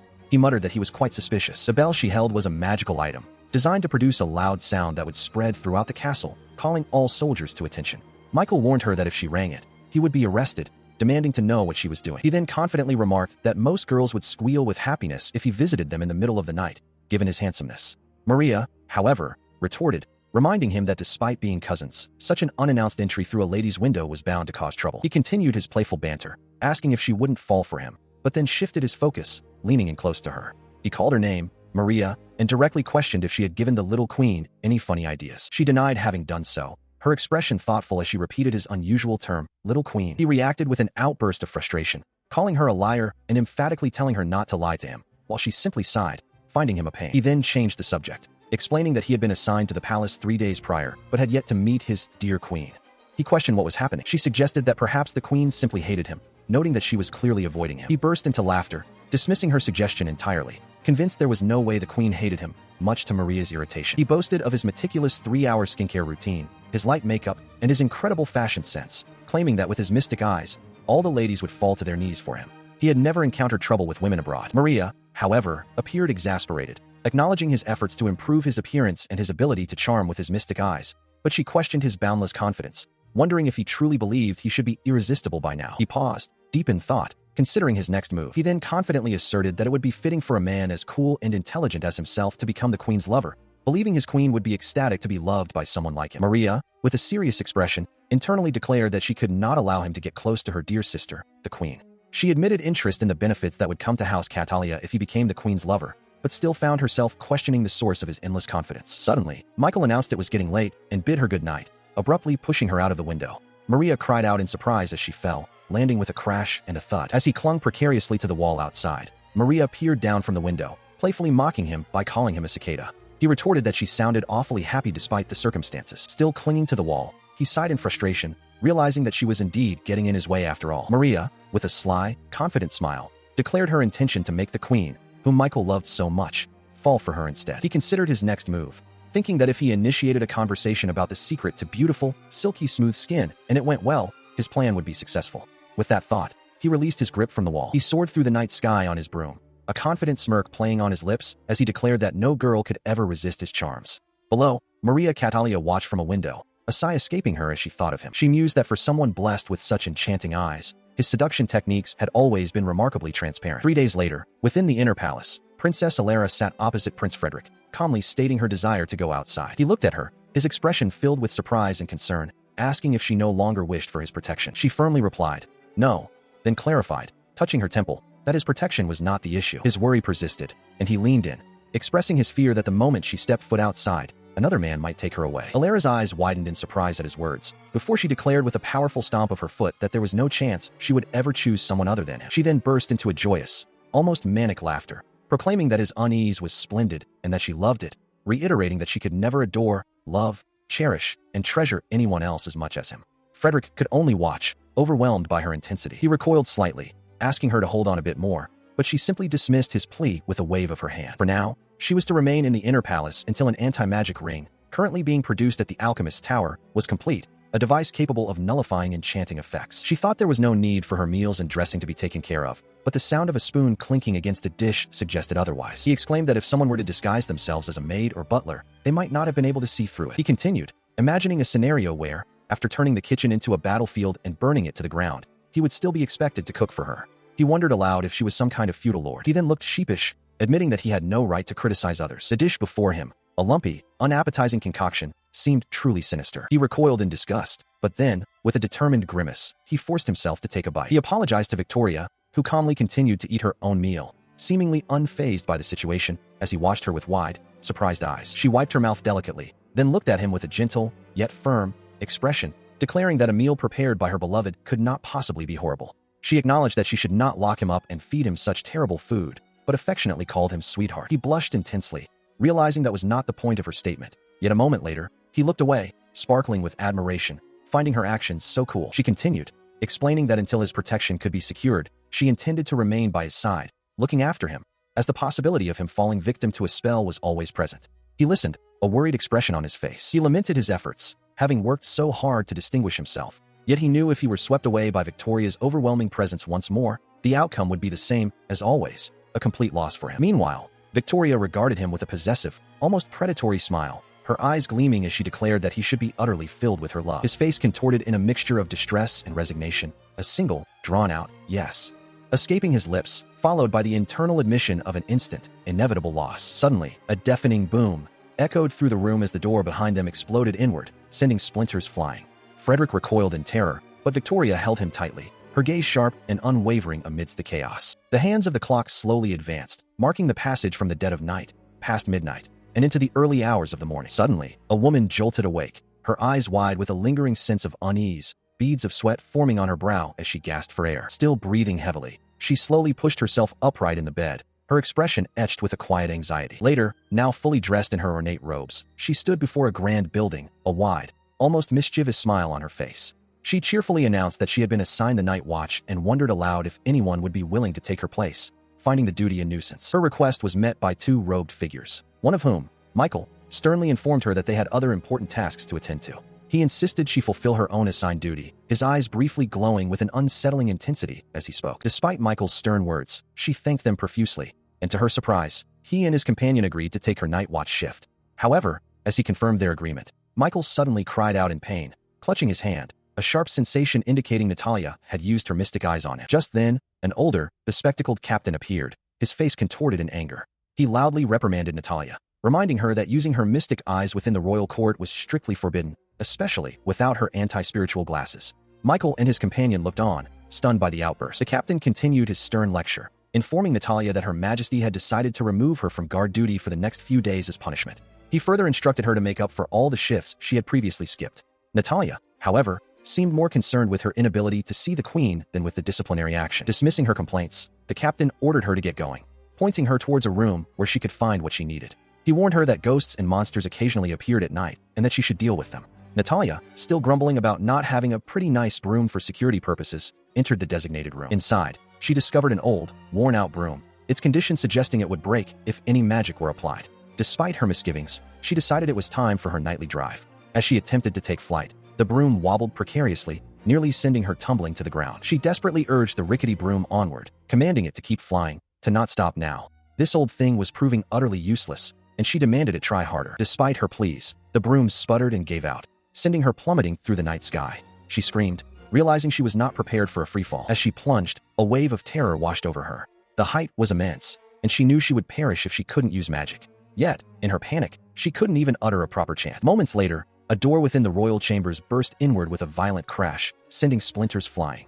Inside, a young man with light hair looked on in shock, while a blonde woman stood beside him, her expression calm despite the sudden intrusion. The young man, reacting swiftly, instinctively shielded the blonde woman with his body as the debris from the impact scattered around them. He muttered that the situation was not good. After the immediate danger passed, he coughed, checking on the woman. She confirmed she was fine, though she winced slightly. He then noticed Natalia, who was also coughing and slowly recovering from the fall. He looked around at the shattered door and the broken pieces of the broom lying amidst the dust and debris. He wondered aloud what in the world had just happened. As he fretted about needing to buy new brooms for the mage corps, Natalia slowly pushed herself up from the floor, groaning from the impact. He asked if she was all right, noting that she must have fallen from a considerable height. Natalia, now fully alert, fixed her gaze on the young man. Her eyes widened in recognition as she identified the distinct green glow in his eyes as mystic eyes. A chilling realization dawned on her. This was the very individual who was after Victoria. As their gazes met, the young man's green eyes seemed to crackle with an otherworldly energy, confirming Natalia's fears. It was a known truth that even a fleeting glance into such eyes was enough to fall completely under their thrall. She felt an overwhelming sensation, her heart pounding as if struck by an arrow, completely love-struck for Michael. He, the royal guard, was taken aback, wondering why his heart was pounding so fiercely and why he felt such an intense attraction to her, despite her being too pretty. His royal blood, imbued with immense magical power, had automatically reflected the mystic eyes effect, providing him complete protection from their thrall. She found herself still swooning, her mind grappling with the unexpected attraction. Though she preferred girls, she couldn't deny her intense feelings for his face. He, too, was caught in a moment of internal contemplation, admiring her physique and beautiful face, though he found her light brown hair somewhat plain and wondered why she stared at him so intently. He then inquired if she was an acquaintance of Arius, suggesting Victoria might be looking for her. Natalia, still under the spell's lingering effects, found herself fantasizing about becoming the queen's gigolo. She, completely smitten, boldly suggested they add each other on Magic IM and invited him back to her room, leaving Frederick utterly bewildered by her forwardness. Suddenly, Victoria appeared, radiating an aura of pure menace. She sternly commanded Natalia to restrain herself, asserting that bringing Frederick to her room and exchanging love letters with him on Magic IM was exclusively her privilege. He, startled by Victoria's possessive words, hesitantly asked if she was his darling queen. She confirmed it, stating plainly that she was his spouse. She, realizing her profound error, remembered her original mission to woo the queen. Her previous infatuation with Frederick vanished, and she wobbled, then bowed deeply, preparing to formally greet her queen face-to-face. She leaned in close to the blonde woman, her eyes still holding a strange glint, and provocatively asked why she wouldn't become her lover. She continued her seductive overtures, praising the woman's honey-colored hair as superior to the king's milk tea-colored locks, promising to brush it to a beautiful sheen and dress her in matching outfits. In response, the blonde woman, maintaining her calm demeanor, declared herself a devoted type and offered to attend to Natalia in any way she could, suggesting she would become the flower of the ball with her assistance. Her gaze held a subtle intensity. As Victoria spoke, Natalia felt a strange sensation, as if her charm was being effortlessly repelled like an electric current. She wondered why her magic wasn't working, a growing confusion clouding her expression. The realization solidified as a faint ping echoed, and Victoria's eye briefly glowed, confirming the reflection of the thrall. Freed from the enchantment, Natalia's focus abruptly shifted to Frederick, who looked utterly bewildered. She confessed that while the queen was good, her true desire was to dress him up and make him beautiful beyond belief. Without hesitation, she lunged forward, embracing Frederick tightly and declaring her immediate intent to dress him in various outfits. Frederick, flustered and struggling, cried out for her to get away from him. Witnessing the spectacle, Victoria's expression hardened into a furious glare, her eyes wide with indignation as she commanded Natalia to get her hands off her man. Natalia and Michael both trembled, their eyes wide with alarm. Below, Natalia, though usually tolerant, declared she would not excuse anyone laying hands upon her man, pulling Michael away from the confrontation. He looked utterly surprised by her fierce possessiveness. A hand swiftly pulled a sword from its sheath. Meanwhile, Victoria, standing with Frederick, asserted that the magnificence of love was no excuse and could not be forgiven. She furiously accused the filth of daring to make a pass at Frederick right before her eyes. Frederick, caught in the middle, looked panicked. Natalia shrieked, proclaiming herself the only one who would walk beside this man, demanding the filth burn that truth into their mind and prepare to fight. Victoria, equally enraged, echoed the call to battle, her sword now fully drawn and ready. As Victoria prepared for combat, a dark, demon-like aura erupted around her, manifesting as a colossal snake-like entity behind her. The sheer power of it caused an unseen observer to question its nature, finding it utterly terrifying. The captain lay defeated on the ground, a small frog-like creature nearby. He lamented that everyone had always praised him, and no one had ever dared to complain about anything he did. Victoria stood over the fallen captain, her sword still drawn, while Michael observed the scene. The reality was that, due to Michael's mystic eyes, the captain had lived a life of great privilege since his youth, making the concept of being scolded entirely foreign to him until this moment. Natalia's eyes widened in a moment of stark realization. She understood that everyone had always spoiled her, and she had always been forgiven, no matter what she had done. But then, a pair of glowing eyes appeared in the darkness, followed by a glimpse into the past. A younger Michael, smiling brightly, was adored by his father, who called him his cute little angel, blessed by the gods. Voices echoed, calling out Michael's name from a grand building. His mother, a younger Natalia, always adored him, though his father, observing them, wondered if her affection was truly genuine or merely a consequence of Michael's ice power. Young Natalia, for her part, believed that as long as she had Michael, she needed nothing else. Despite his mother's deep affection, Michael hardly met her anymore after that period. By his father's orders, he was eventually relegated to the academy's dormitory, a solitary figure on a balcony overlooking the grounds. He walked through the academy halls with Natalia and another student, when the light-haired student turned to him, asking if he wished to head to their next class, which was in a different room, together. Michael readily agreed. As they continued, the light-haired student confided in Michael, declaring his intention to confess his feelings to Natalia. He then asked Michael for his opinion on a red-haired girl named Emma, wondering if she was pretty. Natalia, overhearing, reacted with a knowing, amused smile, finding the student's youthful enthusiasm charming. The moment of confession arrived, a simple yet profound declaration. "I like you." The dark-haired student, his expression earnest, stood before Natalia and confessed his long-held admiration, stating he had always thought she was incredibly cool since the first time he saw her. He expressed his hope that they could get to know each other better, if it wasn't too much to ask, and that it would make him truly happy. Natalia's eyes narrowed, a subtle shift in her gaze, before her face was obscured by shadow, revealing her inner thought. She had charmed yet another person. Outwardly, Natalia beamed, accepting the confession with a bright smile. She thanked him, declaring that being confessed to by someone as cute as him made her the happiest person in the world. Meanwhile, Michael and the light-haired student observed the scene. The light-haired student commented on Natalia's popularity, while Michael looked away, his expression unreadable, a hint of unease on his face. Natalia, having accepted the confession, walked away with the dark-haired student and a group of others, agreeing to grab a bite to eat. Michael and the light-haired student were left behind, watching them depart. Suddenly, Michael was drenched by a cascade of water, his eyes wide with shock and anger as the liquid splashed around him. Natalia stood nearby, holding an empty bucket, a sly smirk playing on her lips. She provocatively asked Michael if he felt guilty, to which he responded, his voice laced with confusion and indignation. "For what?" The other students around them giggled, enjoying the spectacle. As Natalia smirked at his drenched form, Michael internally dismissed the idea that the recent humiliation was his fault. He believed the blame lay with those who fell for his mystical eyes at a mere glance, seeing himself as an immensely talented genius, spoiled and praised by all. Yet, despite his outward confidence, he internally struggled, bottling up feelings of guilt and pretending not to see them. His eyes betrayed a deep-seated turmoil. Those very eyes, he recalled, had always drawn intense reactions. He remembered his father and a younger version of himself, both looking at him with a mixture of concern and surprise, surrounded by a multitude of watchful eyes. He had always believed that no one would ever scold him, or at least, that was his thought until now. However, Natalia, with her serene yet piercing gaze, had reprimanded him without a second thought. The weight of her words, or perhaps the situation, caused him to slide to his knees, his hands pressing against the floor. He realized with a jolt that he had gotten far too ahead of himself, acknowledging a deep, undeniable truth about his own arrogance. Overwhelmed, he prostrated himself fully, his face pressed to the ground, his dark robe spreading around him in a gesture of complete submission. Natalia watched him from above, her expression unreadable, a silent pause hanging in the air. After a moment, she instructed him to lower himself further, and when he complied, she declared her complete acceptance of his apology, a faint, knowing smile playing on her lips. She then placed her hand gently on his head, stating that she would always accept a heart that adored its ruler. However, she warned, she could not permit any attempts to seduce her man, leaving him crouched in submission. Michael,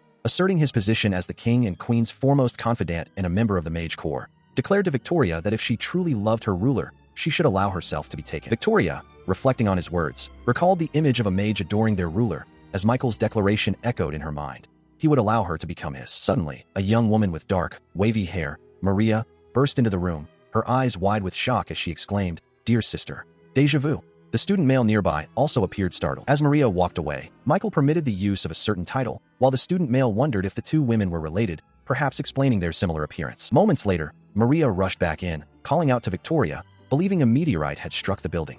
Victoria, meanwhile, glowed faintly, lost in her own thoughts, prompting the student male to observe that Maria was once again in her own strange world. Maria then confronted Michael, demanding to know what he was doing there and telling him to stay away from her dear sister. The student male tried to intervene, urging Maria to wait, as Michael simply greeted her with a casual sup. In a swift, unexpected motion, Maria slapped Michael across the face. He then calmly stated that he now properly understood the situation. Maria, however, immediately regretted her action, profusely apologizing and lamenting what she had done to his beautiful face, while Victoria watched, seemingly amused by the outburst. As Victoria and the student male prepared to depart, he expressed a desire to speak more with the queen. She, however, dismissed his concern, stating that it felt as though a storm had simply passed through. The student male then asked Victoria about her thoughts. She explained that witnessing the exchange between him and the mage had made her realize a crucial fact. She, too, possessed a weakness. Victoria looked contemplative, confirming to the surprised student male that, believe it or not, even she had weaknesses. She reflected that even god-slaying heroes and giants from ancient ages would be considered weak by her own metric, though she kept that thought to herself. Michael, standing beside her, remarked that if she were truly weak, then so too was the legendary dragon he had heard rumors about, wherever it might reside. He continued, acknowledging her past diligence in correcting his mistakes. He then offered his unwavering support, promising to help her strengthen any areas where she might perceive herself to be weak, addressing her directly as Victoria. As he pulled something from his pocket, Michael explained that his request was something he would only ask of her, addressing her as Frederick. Victoria, accepting his offer of help, then asked what she could do for him in return, expressing a hint of surprise at his response. He then revealed his earnest desire for her to live and die by his side, a lifelong commitment. She responded with a firm declaration, telling him that while it was acceptable for him to stray occasionally, he must always remember his true place was by her side and return to her without fail. He conceded, agreeing to her terms, but then hesitantly asked if he could simply express his hope for them to be together forever. A chronicler's voice then reaffirmed that Her Highness Victoria Winter Ostwin was, once again, the greatest in the world. A menacing figure with a wide, predatory grin suddenly appeared, blocking the path of a passing carriage. Hey, where do you think you're going?" he bellowed, his voice echoing with authority. The carriage rumbled to a halt as he declared, "Leave your cargo here if ye value your lee." Before he could finish, a younger man with dark hair grunted, struggling to his feet, while another with lighter hair asked, "Are ye all good?" The carriage itself seemed to have been violently struck, its wheels askew. Despite the apparent chaos, the dark-haired man, George, declared his muscles were ready, while the light-haired man, Gene, confirmed he was alive to their boss. The boss, however, looked exasperated. Other members of their group complained of gnawing hunger, prompting him to lament that this was the 10th coach they had failed to stop. He himself felt so famished he considered eating grass, though he truly craved fish. Still consumed by hunger, the boss shouted that his stomach was empty, yet he felt full, proclaiming that a samurai remained strong even in poverty. His subordinates, George and Jean, imagined the feast they would enjoy once they succeeded. Parfaits, macarons, grilled meat, beer, wine, and steak. Suddenly, the distinct clatter of an approaching coach reached their ears. The boss's eyes widened, and he gasped, declaring this would finally be the one. He urged his men to put their heart and soul into the coming endeavor. Moments later, a magnificent, gleaming gold carriage, adorned with intricate designs, rolled into view, its wheels clattering rhythmically as a lone coachman guided it. The boss, however, looked at the opulent vehicle with a furrowed brow, a sense of unease washing over him. He muttered that it was so gaudy, and that his gut instinct told him they probably shouldn't go for it. His men, George and Jean, looked on in stunned silence. Despite his reservations, George exclaimed that the time had finally come to use the salt he had been carrying to make some delicious meat. Jean, equally excited, pointed at the extravagant coach, declaring it was their meat, a blessing from the gods. The boss, though still wary, told his buffoons to stop blabbering like cannibals. Overwhelmed by his hunger and the sight of the shimmering gold, the boss roared, admitting he couldn't ignore his stomach any longer. "Go get him, boys," he bellowed, giving the command to attack. With their boss's command, George and Jean charged forward, their figures blurring as they rushed towards the golden carriage. Jean, brandishing a sword, shouted for them to plunder everything. As they reached the carriage, George yelled for the occupants to leave all their money, while Jean, with his sword, engaged the coachman. The coachman, startled and visibly shaking, cried out, "Who are you guys?" He stood frozen, witnessing the bizarre exchange between the two bandits. One, with dark hair, demanded to know why they smelled so strongly, while the blonde bandit, equally offended, retorted that the other reeked. The argument escalated, with the dark-haired bandit, George, yelling that the blonde, Jean, reeked like a cursed bandit. Jean, in turn, questioned if this was how one greeted people for the first time, asserting that even bandits had feelings. Just as the bickering intensified, their boss, a man with long blonde hair, intervened, reminding George that they were not there to fool around. Jean, still preoccupied, wondered aloud if he truly smelled that much, while George, exasperated, told him to go home and take a bath. The boss, ignoring their petty squabble, turned his attention to the grand carriage, its door beginning to creak open. He declared it to be a magnificent vehicle, certain it held heaps of jolly treasures inside. As the door opened further, a faint, pleasant scent wafted out. George, the dark-haired bandit, inhaled deeply, remarking that he smelled something nice, while Jean looked on, curious. Inside, a regal blonde woman sat calmly, observing the commotion. The woman, Eleanor, fully revealed herself, her presence radiating an ethereal glow that stunned the bandits into silence. Their faces contorted in expressions of awe and disbelief. Her beauty was so profound that the bandits, still reeling, whispered amongst themselves, questioning if she was a goddess and marveling at her youth. Eleanor extended a delicate hand, and a shimmering aura enveloped the bandits, their eyes glazing over as they fell completely under her enchantment. Completely smitten, the bandit boss clasped his hands, declaring his love and promising to give her some lovin'. His subordinates echoed his sentiments, praising her pretty hands and confessing their own overwhelming infatuation. Eleanor's expression shifted, a sinister smirk gracing her lips as she considered their words. Below her, the bandits, now floating helplessly in dark, murky water, stared in terror at the gaping maw of a colossal shark that had suddenly appeared before them. A woman of regal bearing, Queen Victoria, stood before her captors, an undeniable aura of danger radiating from her entire being. One of the bandits, sensing her power, warned his comrades that she was dangerous. Despite the warning, another bandit grabbed the royal guard, holding a knife to his throat. He threatened Victoria, declaring that if she resisted, the guard would not escape unharmed. The bandit, still holding the guard, flinched as Victoria raised her hand, seemingly accepting his terms. She then calmly instructed the guard to leave her behind and escape by himself, dismissing his protests with a sharp command to shut his trap.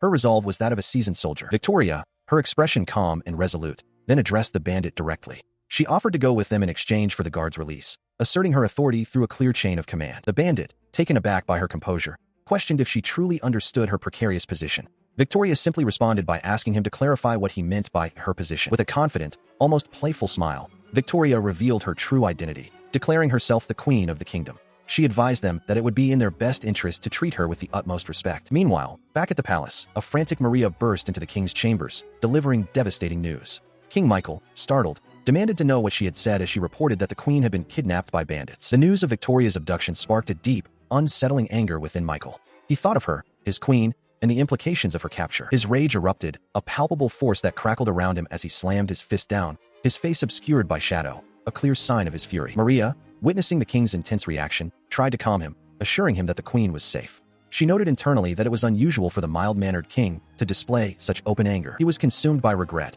chastising himself for not having been more proactive with Victoria, for allowing her to travel to a neighboring country without his escort. A chilling thought seized him. What unspeakable things might the bandits be doing to her? He should have acted. He should have. His fury erupted as he demanded to know where the queen had disappeared. An aide, bowing low, reported that she was last seen near the forest on the border of Gloria territory, pleading with His Majesty to give the orders to mobilize the troops. He declared his intention to depart as well. Then, with a forceful gesture, commanded the magician corps to move out, every last one of them, even those on standby. Meanwhile, Maria, witnessing the king's resolve, reacted with shock. She questioned his decision, asking if he truly intended to lead the army himself. He turned to her, his face contorted in a shout of anguish and determination.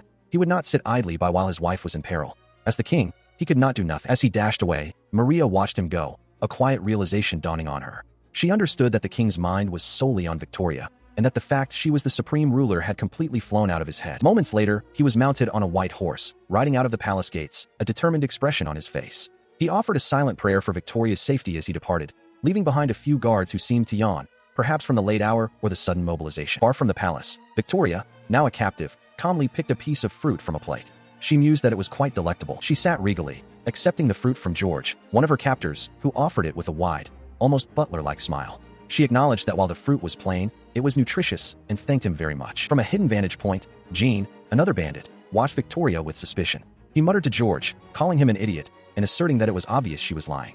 He cursed, noting that she was acting like a queen through and through. The bandits continued to grapple with Queen Victoria's unyielding composure. They lamented that a queen should possess a more gentle and fragile image, not one with such a strong backbone. They felt their dreams were being shattered, but ultimately, it was not their problem. As they continued to observe her, the bandits muttered amongst themselves, comparing her to a pearl in a seafood market, a jewel in a dunghill. Meanwhile, a woman with long blonde hair, adorned in an ornate dress, watched Victoria with keen interest, a subtle smile playing on her lips. She found Victoria's presence captivating, remarking that the more she looked, the better Victoria appeared, stirring a desire within her to make a move. The bandits' desires grew more explicit, revealing a mix of risky fetishes. One wished for Victoria to look down on him, another wanted to shake her hands, and a third simply desired a little fan service. Others expressed a wish for her to step on them, or to see her beautiful legs. Suddenly, the bandit boss roared, demanding they get their heads out of the gutter. He chastised them, stating that whether they were hungry or yearning for a woman, they should stop drooling like monkeys, quoting an old saying, "A samurai may not eat, but he has a toothpick." His words prompted the younger bandits to whisper amongst themselves, trying to understand the meaning of a samurai. Their hushed conversation was interrupted by a panicked cry from one of their members, who exclaimed that they had trouble. Another bandit, George, was called upon to explain the matter. The boss, now visibly enraged, learned that Ted had eaten some poisonous mushrooms and fled into the woods, despite their attempts to stop him. He then instructed George to search for more raisins in the food storage in the basement, or in every nook and cranny if necessary, as the queen seemed to like them. George, pleased by the boss's unexpected kindness, readily agreed. George, feeling a surge of appreciation for his bro, declared he would be leaving for a bit, while another bandit urged him to tell them sooner about the queen's preferences. With George gone, the remaining bandits felt that all nuisances had vanished, and they could be forgiven for doing something a little lewd. They declared Victoria their booty, with one expressing a desire to see her legs and feet. Victoria, from her seated position, observed them with an unreadable gaze. Under Victoria's unwavering gaze, the bandits began to feel increasingly nervous, beads of sweat forming on their brows. She watched with an unyielding gaze as the bandits, still hesitant, began to creep forward, playing a macabre game of red light, green light in their attempts to approach her. Then, rising gracefully to her feet, She declared herself pleased with their hospitality and demanded to be sent back to the castle, her composure unwavering despite their clear intent. One of the bandits, George, immediately retorted with a shout, refusing her demand and warning her not to joke around. He then lunged forward, his face contorted in a lewd grin, asking if she would be so kind as to show him what lay beneath her beautiful dress. But with a swift, powerful motion, she slammed her hand down, creating an explosive impact that sent George recoiling violently, leaving the other bandit stunned. The impact sent him reeling, and she found herself seated upon another bandit, Jean, who lay stunned on the ground. George and Bandit C, enraged, shouted at her, threatening to shred her dress, while the bandit boss yelled in disbelief. As the bandits continued their angry protests, she calmly snapped a sword in half with her bare hands, the sound echoing through the cavern, leaving the bandit boss aghast and the others utterly bewildered. Holding the now broken blade, she mused aloud with a serene smile, questioning why a sword would break and remarking that one doesn't often see such a display of hospitality. Her display of power caused the remaining bandits, George, Jean, and Bandit C, to yell in frustration and fear, urging each other to retreat. The bandit boss, witnessing the chaos and Victoria's terrifying strength, felt a cold dread creep over him, realizing with stark clarity that they had made a grave mistake in messing with this woman. The bandit boss's terror was well-founded, for the queen's power was not merely physical. Her resilience was legendary, akin to battles against mythical beasts like Tooth and Nails or the Kraken of the East Sea. The sounds of metal snapping and breaking echoed, a testament to her unbreakable will. As the bandits reeled from her display of strength, they began to question the very nature of her attire. One wondered aloud what an orichalcum dress even was, while another clarified that it was normally woven with the mythical metal, implying its incredible durability. Still trembling from the queen's unexpected power, the bandits George and Jean expressed their disbelief that Jean's one-shot kill-strike attack had been so easily repelled. George, attempting to rally, declared his intention to join the fray, seemingly unfazed by the absurdity of his own battle cry. She merely looked down at her dress, a faint smile playing on her lips, and gently patted the fabric. Her gesture was dismissive, a silent declaration that their efforts were utterly futile. Then, with a deliberate motion, she reached into the folds of her dress. A soft rumbling sound accompanied her movement, and her hand emerged, grasping the hilt of a magnificent, ornate scepter. With a triumphant smile, she raised the scepter high above her head. In a flash of crackling energy, the scepter transformed, revealing itself to be a majestic, glowing sword. "My turn now," she declared, her voice resonating with newfound authority. The bandit boss, his eyes wide with terror, immediately recognized the weapon.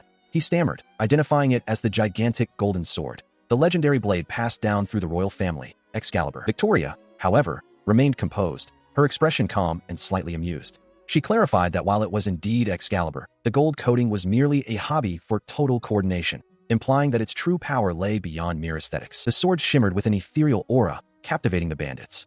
George and Jean, still reeling from the revelation, could only murmur in agreement, acknowledging that such a weapon, held by a supreme ruler, would indeed appear to be a holy sword. With the legendary blade crackling with energy, Victoria pointed it directly at the terrified bandits. She declared that they would pay the price for all the people they had ambushed, injured, and robbed in the capital, and that they would be brought back to the capital to be judged appropriately. She held the legendary blade, its golden hilt shimmering, and declared that when her adversaries opened their eyes, their lives would be irrevocably altered. One bandit, however, dismissed it internally as merely an ordinary sword, failing to grasp the true power before them. As she smiled with unwavering confidence, her command echoed. They were to live as decent humans. The bandits, however, were utterly terrified, one of them even distracted by her stunning appearance despite their dire predicament. His eyes wide with stark terror, he realized with chilling certainty that his life was about to end. A blinding flash of light erupted, momentarily engulfing the immediate area. In a poor fishing village, a young boy named George worked as a chore boy on a boat, diligently delivering fish to other villages. This was his life, a simple existence tied to the sea. However, his humble life took a drastic turn one stormy night when his boat capsized amidst the raging waves and lightning. From the depths of the storm, a gruff voice called out, concerned for the boy's well-being. A large, imposing man, the captain of a pirate ship, reached out to him. He awoke on the deck of a pirate vessel, the captain looming over him.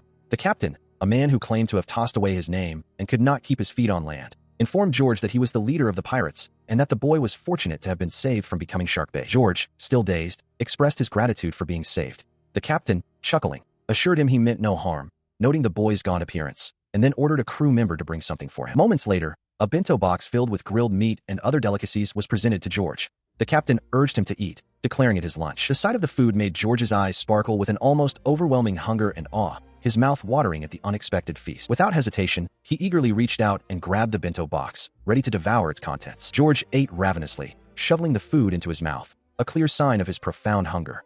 The captain watched him with a knowing smile, remarking that he must have been truly starving. As the pirate ship sailed across the open sea, George, still eating, asked the captain if it was truly acceptable for him to eat so freely. The captain assured him it was, citing an old saying about a samurai's pride, even when hungry. George then inquired if the captain knew how to get him back home, to which the captain simply replied, "I see," leaving the boy's future uncertain. He listened as the captain's voice offered reassurance, a promise of protection as long as he remained on their ship. In return, he was expected to work. The captain, with a wide, jovial smile, extended his hand, declaring that everyone aboard their vessel was considered family. George, now sporting a tattoo on his arm that read, "A set meal with grilled meat," confirmed to the captain that he was indeed sure of his choice, despite the captain's questioning. The captain proudly displayed his own tattoo, a declaration of the ocean, describing it as vast and immense. His crew members expressed their satisfaction with their own choices. One crew member, with a tattoo of money, boasted of his ambition to become as rich as a king. Another, blushing, revealed his Mary tattoo, admitting she was his first love. George, too, felt a blush creep onto his face. As the pirate ship sailed under its skull and crossbones flag, George harbored a new resolve. If he could not be a king, he would become the pirate king, as long as he could always enjoy a good meal. A few years later, a furious uproar erupted as an angry mob, armed with torches, demanded the eradication of all pirates. A ship burned fiercely, engulfed in flames, as the anti-piracy law was officially passed. The crew members looked on with concern as the captain's foot trembled. He stood on land, gazing out at the unfamiliar landscape, realizing it was the first time in his life he had set foot anywhere beyond the harbor. With a fierce roar, the captain rallied his crew, commanding them to follow him into whatever new challenge lay ahead. Moments before dawn, a pillar of light began to ascend into the sky, accompanied by a soft, humming sound. Natalia, clad in her dark robes, soared gracefully through the air on a new broom, a wide smile gracing her lips as she boasted of her ability to fly smoothly without falling.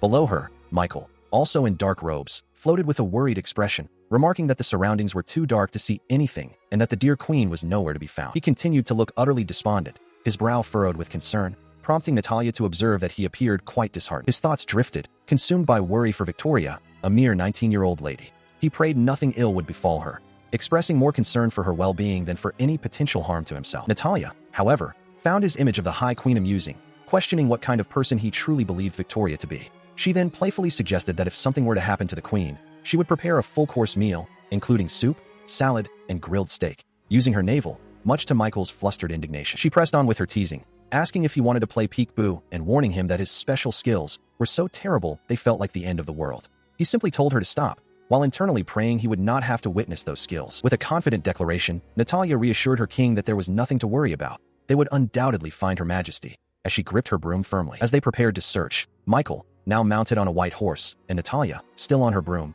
were approached by members of the aerial patrol unit. The unit knelt before them, promising to bring back good news without fail, a display of loyalty that deeply touched Michael. He reflected on his own perception, realizing that people could not simply leave him to fend for himself. He saw himself as a helpless, almost adorable child, lacking the inherent air of superiority one might expect from a king, possessing instead a sense of unreliability. Moments later, with Victoria now safely by their side, Natalia joyfully declared her preference for the queen, exclaiming that high queens are definitely my type.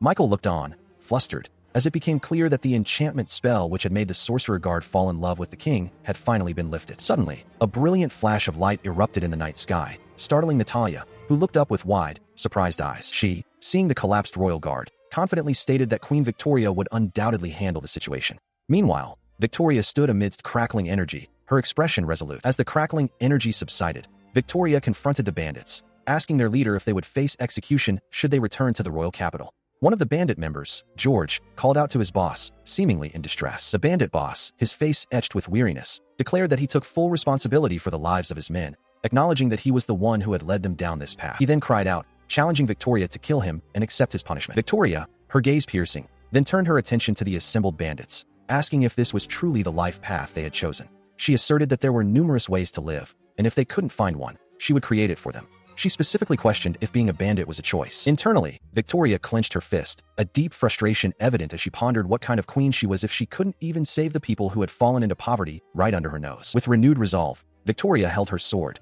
declaring that she would not kill anyone. Instead, she proclaimed that the bandits would become the very foundation of her kingdom, urging them to live their lives beautifully. Her expression softened into a gentle smile as she reminded them that they only live once. Later, Victoria sat with the royal guard, Michael, who was still recovering. She spoke of having a close connection with both water and earth, and understanding the joy of being appreciated by others, as well as the pleasure of living with others. Meanwhile, the bandit boss, George, and Jean, now seemingly free, discuss their new lives, with the boss urging them to eat delicious food and live healthy, and George adding that they should sleep on a warm bed every day. The bandit leader's defeat was met with a chorus of horrified shouts from nearby villagers, who cried out in distress, believing the queen's actions to be fundamentally wrong. Meanwhile, Michael, Natalia, and Frederick, along with another aide, observed the unfolding events with a mixture of awe and surprise, their expressions reflecting the gravity of the situation. Natalia turned to Frederick, questioning if it had taken him a while to fully grasp the queen's true stature. He readily agreed, acknowledging her as the Queen of Queens. As Victoria made her grand entrance, her presence commanded immediate attention. Frederick, though still somewhat flustered, stood behind her, while the previously distressed villagers now gazed upon her with wide-eyed wonder, completely awestruck. Victoria approached Frederick, who lay amidst the unconscious bandits, apologizing for her delay and expressing her deep concern for his well-being. The villagers, overhearing the exchange, gasped in realization, understanding that Frederick was none other than the king of the kingdom. She then surveyed the scene, noting the numerous unconscious bodies of the bandits scattered across the ground. Victoria remarked that Frederick seemed to have handled the situation without needing assistance, yet still expressed gratitude that he had brought the soldiers. Victoria then instructed Frederick and Natalia to carry the defeated bandits, explaining that they must be brought to the royal capital for proper judgment. Frederick, despite his earlier efforts, protested that he could not carry them all by himself, but Victoria's command was firm, effectively turning her royal guard into carriers. As the group prepared to depart, Frederick was entrusted with a small, ornate box, which was identified as a personal belonging of the queen. He held it carefully, while Natalia, Michael, and the other aides looked on. Later, with the others at a distance, Victoria and Frederick found themselves alone. He turned to her, stating that now that they had a moment of privacy, he had a request. Frederick, his face flushed with a blush, confessed his immense relief that Victoria was safe and sound, then hesitantly asked if he might embrace her. Victoria looked at him, her expression one of surprise. She smiled warmly, assuring him that if he, the king, truly wished for something, she would consider it already accomplished. He, however, looked earnest, clarifying that his request was not merely an order from the king, and if she truly disliked it, he would readily withdraw it. Victoria then pulled him into a tight embrace, resting her head on his shoulder. She confessed that this was, in fact, how she truly wished things to be, and despite any lingering frustration, she felt immense happiness. She closed her eyes, a soft smile gracing her lips, and thanked him, stating there was no reason for her to refuse his request. He, still held in her embrace, expressed his deep worry when she had disappeared, fearing something terrible might have happened to her. He then complimented her, calling her beautiful and wonderful, acknowledging her status as the High Queen. Victoria reassured him that the bandits had not harmed her. Meanwhile, Michael's father observed, noting that the king conveniently ignored that Victoria was the one who dealt with the bandits. Frederick, still holding Victoria, declared that even if something were to be done to her, she would only permit him to do so. He looked at her with intense sincerity, vowing that he had chosen her to be his companion and would not allow anyone else to touch her. Suddenly, a sharp thwack echoed as an arrow pierced the air, striking Victoria. Victoria cried out, collapsing forward as Frederick, his eyes wide with shock, reached out to catch her, uttering a stunned "what?" He trembled, cradling Victoria as she lay unconscious, desperately calling out her name and then shouting for someone to help. Natalia, Michael, and the captain quickly realized the queen had been shot by bandits and ordered the relief squad to be called immediately. Frederick, still reeling from the sudden attack, watched in shock as Victoria, despite the arrow protruding from her back, calmly stated that the protective measure was quite effective. He could only exclaim in disbelief. This again? She then explained that since she was venturing outside the kingdom this time, she had taken the precaution of applying orichalcum to her undergarments. Natalia, observing the arrow, remarked that it was her first time seeing such a thing in person, while Frederick, still somewhat dazed, could only manage a hesitant "You just got shot by an arrow." Victoria, holding the arrowhead, further clarified that it was made of orichalcum ultra next, a material not easily acquired. She deduced that only someone with connections in another country and significant wealth could obtain such a weapon. Frederick, still bewildered, questioned what orichalcum ultra next even was. Her expression hardened, a sinister shadow falling over her face as she crushed the arrowhead in her hand. She realized that someone with powerful connections was very eager to harm her. With a determined step, she declared they should hurry back to the castle and the imperial guards. As she turned, her long hair sweeping around her, a powerful aura of anger emanated from her. She vowed to confront the person who dared to shoot an arrow at her. Frederick and Natalia, witnessing her intense resolve, exchanged worried glances.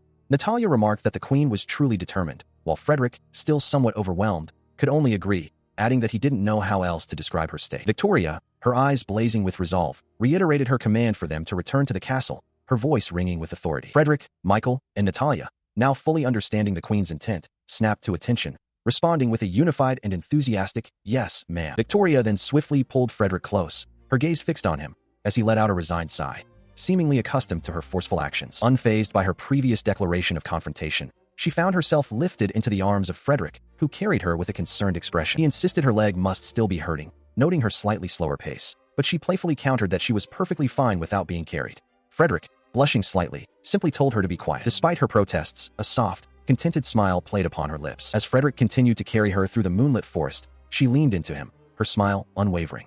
He acknowledged that caring for one's spouse was indeed a great thing. Meanwhile, two aides observed the royal couple from a distance, one expressing surprise that the king was carrying the queen like a princess, while the other commented on the royal's affectionate display. Elsewhere, in a bustling fishing village, the former pirate captain skillfully reeled in two large fish, noting it was another successful catch. At a market stall, a young merchant expressed his happiness, while an elderly woman gratefully acknowledged that the village had become much livelier since his group arrived. Later, the merchant proudly presented a plate of large rice balls for lunch to his companions, who eagerly dug in.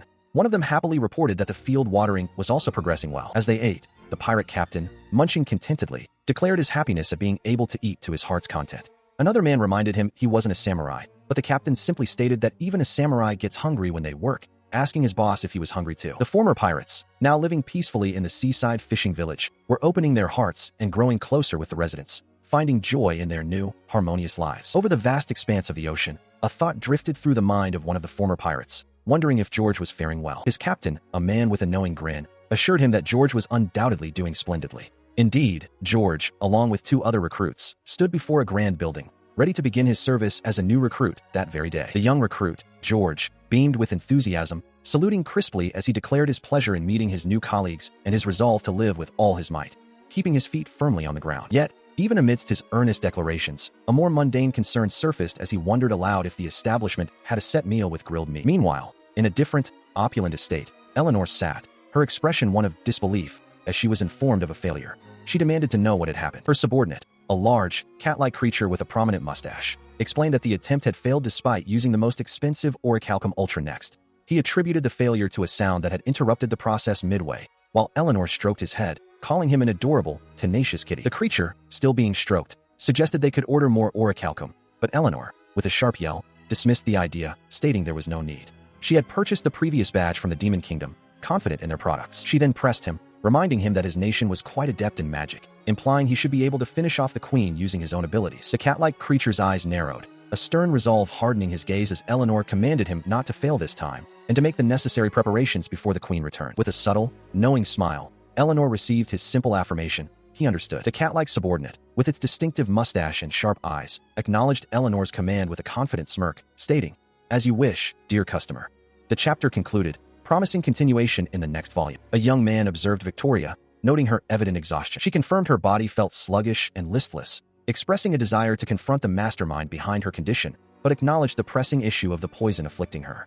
The chapter was titled, "The World's Greatest Queen Needs Not a Prince's Kiss." He understood it was poison and offered his sympathy, as she revealed the toxin was spreading throughout her body, threatening to cause complete paralysis. He pondered this revelation, his eyes narrowing slightly in thought. Suddenly, he shouted, demanding to know why she had kept such critical information from him, likening her secrecy to a child hiding something. She confirmed it was indeed poison. She explained that she had managed to weaken the toxin to some extent through sheer willpower, but clarified that this particular affliction was a curse, an ancient magic laced with poison, rendering a conventional doctor's aid useless.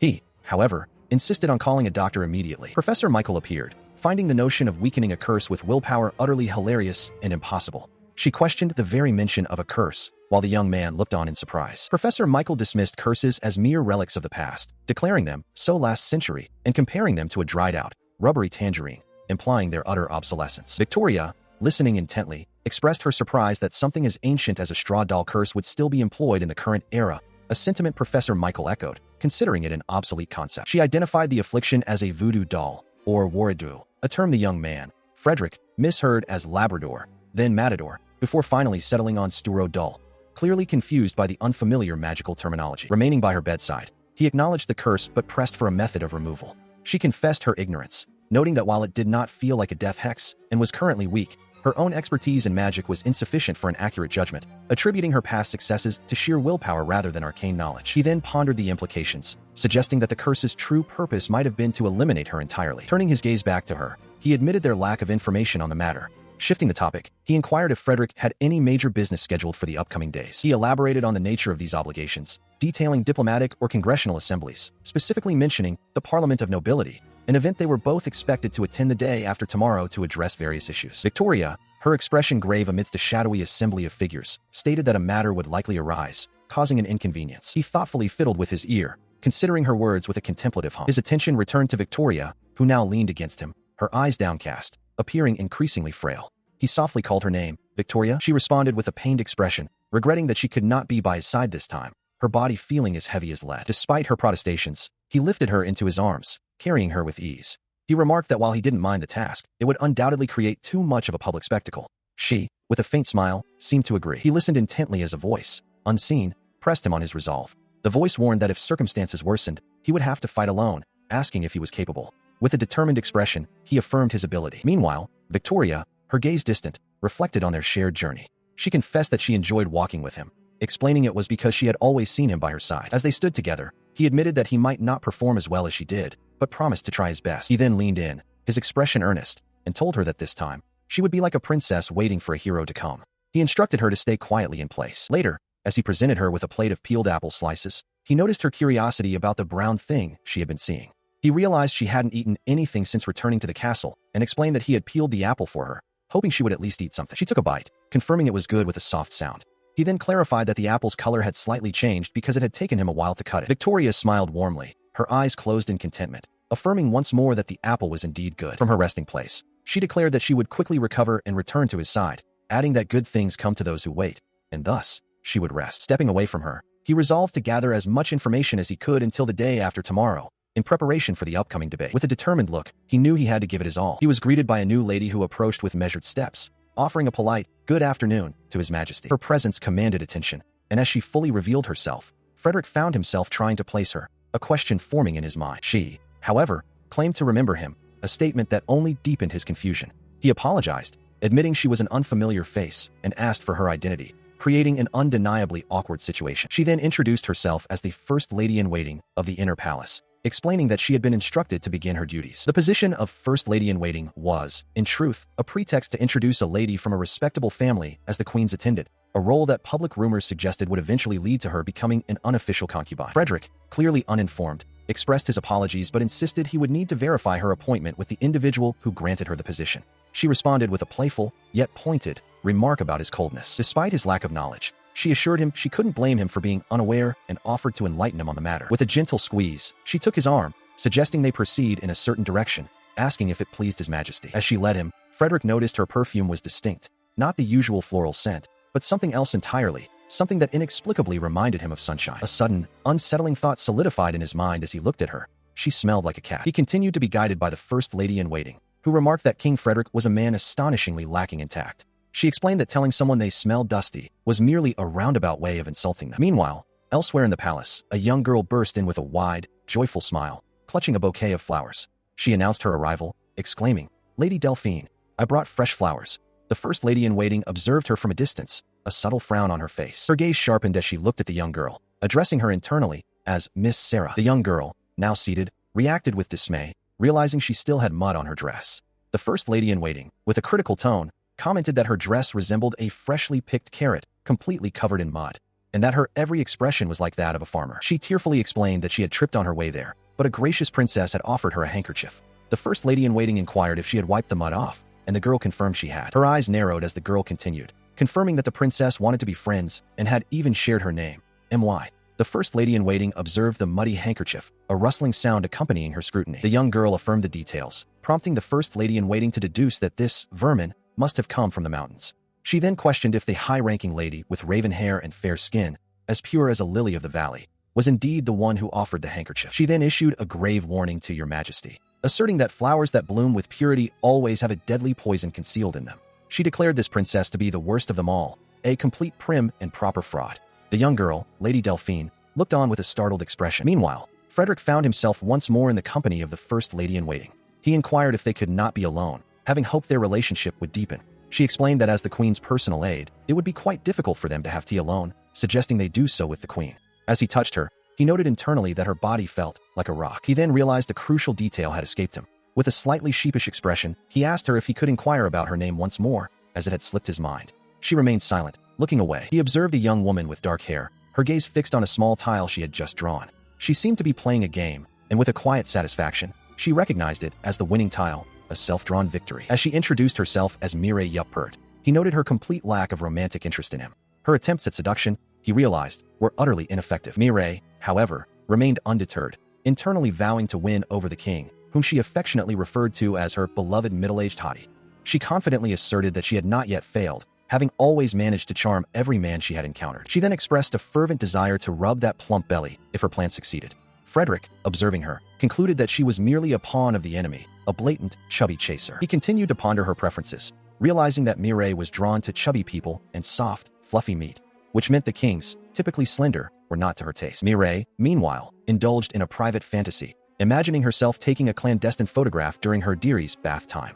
She believed such an act, though a crime, would surely earn her praise. Frederick, startled by her sudden declaration that she would definitely become his concubine, attempted to quickly dismiss her, stating he wished to finish their conversation within 3 minutes. Mireille, however, retorted, questioning if he thought this was as simple as instant noodles. She then adopted a serious tone, informing him that as the newly acceded king, he was in no position to refuse her proposal, and that the matter would undoubtedly be raised during the upcoming assembly. Frederick merely chuckled, observing her with amusement. Her attempt to threaten him, he thought, was akin to a small cat trying to intimidate a much larger creature. He smiled, completely unfazed by what he considered a feeble threat, accustomed as he was to the queen's supreme ruler aura. Mireille, however, whined, insisting to him, "My king, I'm serious." She declared her adoration with all her heart and soul, asserting her position as his concubine to be. However, he simply smiled, dismissing her claim as untrue. He then explained that he had received similar confessions before, asking if she disliked him. Confused, she questioned his reasoning. Smiling warmly, he added that she possessed the same eyes as another woman. Indeed, he confirmed, he already had someone who loved him. Those eyes of hers, he recalled, were far more ardent. He confessed that precisely because he had made a mistake once, he now wished to cherish her even more deeply. Mireille realized he had seen through her facade, despite her being the supreme ruler. She knew the king held no affection for her whatsoever, but she could not admit that truth now, for if she did, everything would crumble. As the king affectionately called her "my darling," Mireille responded, knowing he would be heartbroken if he learned the truth. She declared her love to Frederick, her voice filled with an almost desperate sincerity. He, however, looked at her with a skeptical gaze, questioning if she truly insisted on such a claim. Her expression shifted to one of exaggerated adoration as she continued, asserting that her affection for the king would only deepen if he were to gain weight. Frederick's internal thoughts, however, sharply criticized her, warning her not to involve the king in her peculiar obsessions. Suddenly, the scene shifted, focusing on the delicate hem of a flowing gown, adorned with intricate lace patterns, suggesting a change in location or perspective. Moments later, Victoria appeared, her long blonde hair cascading around her as she looked around, a sense of disorientation evident in her quiet question about her surroundings. As she pondered her location, Frederick materialized before her, his form glowing faintly. He offered a solemn apology to Victoria, who, startled, recognized his presence. Victoria's eyes widened in disbelief, her fist clenching as she vehemently declared that the true Frederick would never utter such words. She quickly realized the figure before her was merely an illusion, even as the illusory Frederick continued, stating he was in love with another woman and that their relationship was over. With a powerful surge of emotion, Victoria's fist tightened further, the force of her resolve almost palpable as the illusion began to dissipate. The illusion of Frederick vanished completely, leaving Victoria alone in the ethereal space. Then, a new illusion of Mireille appeared, her form glowing ominously as she taunted Victoria, warning her that if she continued to act high and mighty, the citizens would turn their backs on her. The illusory Mireille let out a snicker, her smile mocking as she added, almost as an afterthought, that the citizens likely never cared for Victoria to begin with. Victoria listened, her expression unyielding. Victoria, her gaze sharp and unwavering, retorted with a cutting question, demanding to know since when Mireille had become the spokesperson for the citizens, and admonishing her not to be so full of herself. She affirmed her love for the citizens, declaring that their affection for her was secondary to her unwavering resolve to protect them. With a determined stride, she moved forward. Her thoughts continued, solidifying her understanding of a queen's, a royal's, true duty. Victoria then proclaimed that her purpose was to unconditionally love her people and pave the way for their happiness. Suddenly, a new figure, a demon with pointed ears and dark skin, appeared, declaring it would place a curse upon her that would seal away her soul. Victoria, looking bewildered, heard the demon whisper that she could not escape this place. The demon elaborated, explaining that this was Asmo's curse, an ancient affliction that no mere mortal could lift, and Victoria would never be able to break it from within. It contemptuously called her an insect. As the demon reached out with a clawed hand, Victoria winced, a sharp pain coursing through her. Moments later, the demon found itself on the ground, panting in distress, as Victoria held firmly onto its long, prehensile tail. It let out a series of pained squeals. Victoria, her expression stern, warned the demon not to touch a marriageable lady's sensitive areas. The demon, now visibly enraged, retorted that it was its sensitive area and demanded to know if Victoria had no consideration. Victoria simply addressed it as demon, dismissing its protest. The demon continued to scream and thrash as Victoria maintained her grip, pulling on its tail. She demanded to know what kind of curse it had cast upon her. The demon, still struggling, shouted back that it was an ancient curse, specifically the princess favorite. The demon then leaned in close to Victoria, explaining that this curse could only be lifted by the princess under the spell and the person who cast it through a kiss. It declared itself her Prince Charming, destined to awaken her from her eternal slumber, implying their lips must touch. She looked down at the demon, who seemed startled by her unusual posture, perched on an unseen surface. "I see," she remarked, then added, "You know, I—" The demon, confused, could only utter a small "huh" as cracks appeared around it. "Am currently the queen," she declared with a confident smirk, resting her chin on her hand. "Rather, you can say I'm someone who rescues those in need. A knight, if you will." The demon stared, utterly bewildered by her words. She continued, "I pride myself on being the most exemplary knight." The demon, still small and observing, noted internally that her self-esteem was through the roof. The demon's eyes widened in a sudden, horrified realization. So she's not a damsel in distress, but the savior. Just from that realization, she's destroying the curse from the inside. Impossible. It's unheard of. In a fit of adolescent-like rage, the demon yelled, "That's against the rules. This is why adults are dirty, cunning bastards."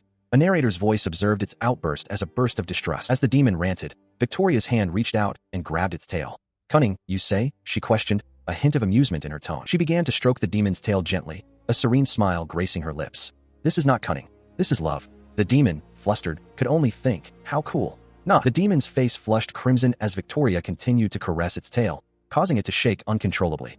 That's unfair," it exclaimed, clearly overwhelmed. With a shout of frustration, the demon pulled its tail free and retreated, panting on all fours. "Damn it, you'll regret this. I will never forget such humiliation," it vowed, glaring back at Victoria, who watched with a calm, almost bored expression. "You're the worst," the demon declared, still fuming. Victoria, however, simply smiled, touching her chin. "I see. I'll most likely forget this soon." The demon's anger flared, realizing, "I seriously hate this woman." She had walked a path fit for a fairy tale queen, single-handedly navigating its challenges. With a serene demeanor, Victoria departed the cursed cage, having dispelled the ancient magic with an act of pure love. Indeed, it seemed the act of placing a curse upon the princess had proven to be a grave miscalculation. Thus concluded this chapter of events. The grand halls of the Parliament of Nobility echoed with a singular, unanimous opinion, which was then presented to His Majesty. The Parliament of Nobility continued its discourse, specifically addressing the king's first lady-in-waiting and proposing that Lady Mireille of the Huppert family be considered as a concubine. His eyes widened in a sudden, stark realization. The moment he had dreaded had finally arrived. He vehemently rejected the proposal, stating with resolute conviction that he already possessed a queen and harbored no intention of taking a concubine, finding the suggestion far too simplistic. His advisors pressed on, surrounding him, arguing that the queen's child might not grow up healthy and that a king must produce as many offspring as possible to secure the lineage and the realm. He found himself in a state of panic as the relentless pressure continued, with one advisor suggesting he would be deemed incompetent and another asserting that a harem was every man's dream, urging him to gather the most beautiful ladies. Chancellor Brandan, a prominent figure, then took the lead, ringing a small bell to command attention. He declared that Lady Mireille Yuppert, being a distant relative of the royal family and based on her pedigree, was the most appropriate choice for a concubine, and he would raise her to be the first lady-in-waiting, leaving the final decision to His Majesty later. He offered his apologies, acknowledging that for the kingdom's interest, limiting himself to only one queen might be disadvantageous. However, he firmly stated his unwavering intention to allow no one else but his queen to be his consort. Professor Michael, observing his discomfort, cleared his throat and remarked with a hint of envy that he wished the young man would favor him as much as he favored Miss Sarah, leaving the young man looking surprised and uncertain. He then considered the political implications, understanding the logic behind taking a concubine and acknowledging the common sentiment that a harem was a man's dream. Despite this internal understanding, he clenched his fist, a silent testament to his deep frustration and refusal to yield. He acknowledged the advisor's concerns about the heir, understanding their desire for more ladies to maintain appearances. However, he firmly declared he had no intention of having anyone other than Victoria, stating he could not govern other ladies well, nor would he be able to love them. He continued, his voice resolute, refusing to have an affair with another woman and lose Victoria's love. He asserted that just as he wanted the queen to love only him, he desired to love no one but her, recognizing himself as a king, yet still a single man. His thoughts drifted to the potential strife, imagining the ladies quarreling over whose child was his, and the grief a lady would endure if he failed to meet her himself. With these considerations in mind, he concluded that he could not agree with the proposition, his expression grave as he clasped his hands together. Meanwhile, Chancellor Brandan, his face contorted in frustration, grumbled to himself. He had believed that immobilizing the queen would make the young man pliable, but he proved to be as stubborn as a mule. The young man fidgeted, adding another point to his refusal. If a lady in the harem could not bear a child, it would present a significant problem. Professor Michael dismissed this as mere conjecture, while the bald advisor mumbled that Victoria alone would suffice. Chancellor Brandan, growing increasingly agitated, declared that he would send their very own energy-boosting snake drink next time, implying the queen was the root of the issue, and urged the young man to compose himself. Suddenly, the young man stood with a determined shout, declaring he would do his absolute best to produce an heir and would not rest until he had enough children for a sports team, much to the delight of some onlookers. Chancellor Brandan found this declaration wonderful, while Professor Michael admired the young man's unwavering love for one lady. The bald advisor, however, seemed distracted, wondering if a random samurai and sumo wrestler were mixed into the crowd. The young man then proposed a compromise. If they insisted Lady Huppert serve, she should do so as a lady's maid in Lady Delphine's palace to gain experience, and he asked them to drop the matter entirely to prevent causing grief to the ladies. He listened as Chancellor Brandan, with a forced smile, conceded to his wishes regarding Lady Huppert, stating that if it was His Majesty's desire, it would be done. Internally, however, the Chancellor seethed with frustration. Following this exchange, the young man extended an invitation to Chancellor Brandan, requesting a private meeting at the back of the royal palace later, if it would not inconvenience him. As the sound of footsteps echoed away, two advisors, the bald advisor and the First Lady-in-Waiting, observed the departure. One of them pondered aloud, questioning if what they had just witnessed was a confession. Meanwhile, Chancellor Brandan stomped away in a fit of pique, muttering about Miray's failure. He lamented that he had even allowed her to rub his fat, yet the king had vehemently refused her, rendering all his efforts fruitless. He continued to stew, recalling his meticulous research into the king's weaknesses and comparing the charms of the two ladies. He wondered if the queen had orchestrated this setback, but quickly dismissed the thought, knowing she was under a curse that would incapacitate her for days. Still grumbling about underestimating the king, Chancellor Brandan was suddenly startled. With a dramatic flourish, Victoria made a grand entrance, her presence commanding attention as she declared, "Your Royal Highness." She looked directly forward, her gaze piercing, and stated her full name with unwavering confidence. "I am Victoria Winter Otswin." Yes. Victoria then turned her attention to Chancellor Brandan, holding a small, sharp object delicately between her fingers. "Now then, Chancellor Brandan," she began, her voice calm but firm. She presented the object, asking if it looked familiar to him. Chancellor Brandan's eyes widened in shock and anger, his face contorted as he vehemently denied any recognition, roaring that he had never seen it in his life. Victoria, still holding the mysterious object, calmly informed him that her spouse was not so merciful. She then stated that if he insisted on feigning ignorance, she would accept his denial. He began to sweat profusely, his mind racing with the terrifying prospect of Victoria's spouse discovering his involvement in the assassination attempt. He knew the king was generally kind, but possessed a significant personal weakness. Indeed, Victoria reflected, for a king, he often appeared as a youngster prone to quick anger. When his temper flared, even she could not predict his actions. Still, he continued his fervent denials, stepping away from her. He challenged her, asking if she possessed any solid proof to implicate him as the culprit and if she truly believed she, as the queen, had not overstepped her bounds. Victoria simply asserted that he had no such evidence. His mind desperately conjured a convoluted alibi for the arrow, tracing its origin through a labyrinthine chain of acquaintances to a student's child who taught painting classes. He convinced himself this individual was currently enjoying a year-long vacation in the southern seas, far from any scrutiny. However, Victoria, still holding the incriminating arrowhead, calmly recited the exact same intricate lineage of the arrow's commission, concluding that Chancellor Brandan was indeed the one who ordered it. He could only stare in disbelief, a single word echoing in his mind. Impossible. The shadowy figure of the child, blissfully unaware, was depicted celebrating a vacation to the south, openly crediting a fat aristocrat as the hero who made it possible. This revelation brought a subtle, almost imperceptible smile to Victoria's lips. He, still sweating profusely, weakly attempted to deflect, claiming there were numerous other portly nobles in the kingdom. Victoria, however, addressed him directly by his name, her gaze unwavering. She then pointed emphatically, declaring that in the entire kingdom, he was the sole corpulent noble who worked for the royal palace and possessed such disposable wealth. She further asserted that all other nobles were remarkably fit, dedicated to their physical training. With these undeniable facts, she concluded, he was the only possible culprit. He, now drenched in sweat, dismissed her accusations as mere speculation and a waste of breath. He abruptly declared his departure to see His Majesty, secretly believing that as long as he could bypass the queen, everything would be fine, for the king was merely a crybaby good-for-nothing brat.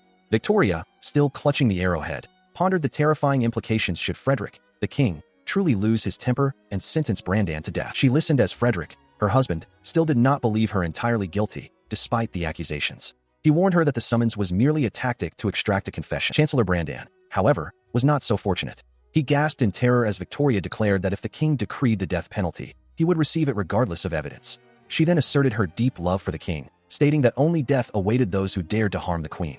Brandan, desperate, questioned if Her Highness would save him. Victoria merely looked down upon him with a cold, disdainful expression, uttering a single word, "Imbecile." As Brandan attempted to flee, she raised her hand, her voice menacing as she declared her presence was to ensure he received his due punishment. She found his belief that he could escape justice for harming her utterly conceited. With a powerful surge, Victoria unleashed an explosive force, sending debris flying and creating a massive impact. Brandan, disoriented, stumbled back, questioning the origin of the sudden blast. His eyes then fixated on a large wooden box that had appeared, wondering if it was connected to the queen's power. From within the box, Victoria dramatically presented a gleaming sword, proclaiming it to be the Holy Sword Excalibur. A note clarified that it was merely an ordinary sword covered in gold, but her presentation was convincing. Brandan, now utterly terrified, heard the creak of the box opening further. He realized with horror that to prevent the king from ordering his death, the queen intended to kill him herself. Overwhelmed by his deep-seated fear of sharp objects, he cried out that he did not want to be slashed. Just as Victoria prepared to strike, Mirai Yuppert suddenly intervened, blocking the attack with her own body. She cried out for Victoria to wait, her action surprising Brandan. Mirai then knelt before Victoria, pleading for mercy on Lord Brandan. She begged for anything but the death penalty, addressing Victoria as Your Royal Highness. She knelt before Chancellor Brandan, her voice filled with remorse as she apologized for failing him. He looked down at her, acknowledging her presence. She reflected on their shared past, recalling how he had saved the Yuppert family from financial ruin after her father's passing. It was through his support that she had survived, and she considered him the man who had taught her about love, even if she acknowledged it was a twisted form of affection. Her gaze fixed on him, she declared him precious to her, her expression a mix of adoration and desperation. Chancellor Brandan, observing her devotion, had a fleeting thought that he could exploit her loyalty. He then acknowledged her sacrifice, noting that she had gone to such lengths to save him. Mirai, still clinging to him, declared her love for his physical form, panting with excitement. Brandan, however, found her behavior utterly hopeless and realized he could not truly use her as he had initially considered. Meanwhile, Victoria observed the scene from behind a partially open door. She mused that she had never truly intended to kill Chancellor Brandan, implying his fate was of little consequence to her. With a swift, practiced motion, she spun a mop in her hands, wielding it like a formidable weapon. She then approached the kneeling Mirai and the seated Brandan, who looked up at her, questioning what she held. Victoria simply stated it was a mop. Brandan, clearly confused and insulted, refused the item, stating he had no need for it. Victoria, however, merely smiled, declaring her intention to give it to him regardless. With a forceful swish, she thrust the mop into his hands, asserting that he was in no position to decline her offer. Brandan, taken aback, could only stare in disbelief at the damn girl. He held the ordinary mop, his expression a mix of confusion and slight wonder. He noted the smooth texture of the wooden handle, finding it surprisingly pleasant to the touch, despite its blunt nature. Meanwhile, she declared that she could not allow him to remain in the royal palace in his current state.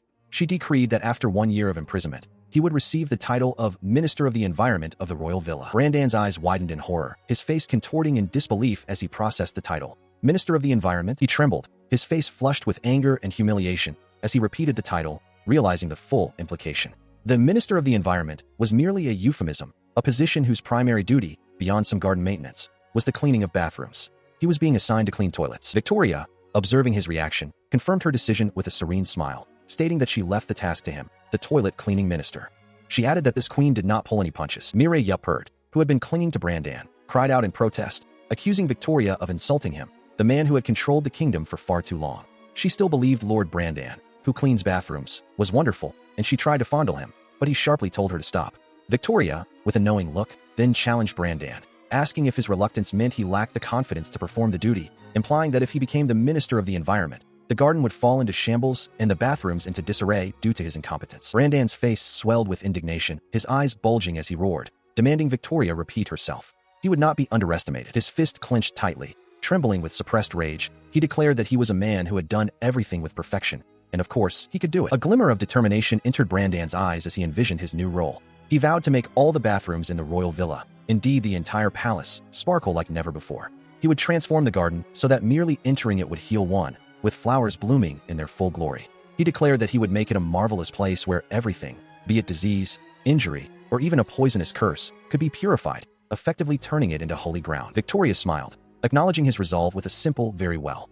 Beside her, Mirai Yuppert gazed at Brandan with adoration, completely charmed by his declaration, finding him incredibly cool. Mirai's admiration for Brandan was not the only sentiment in the room.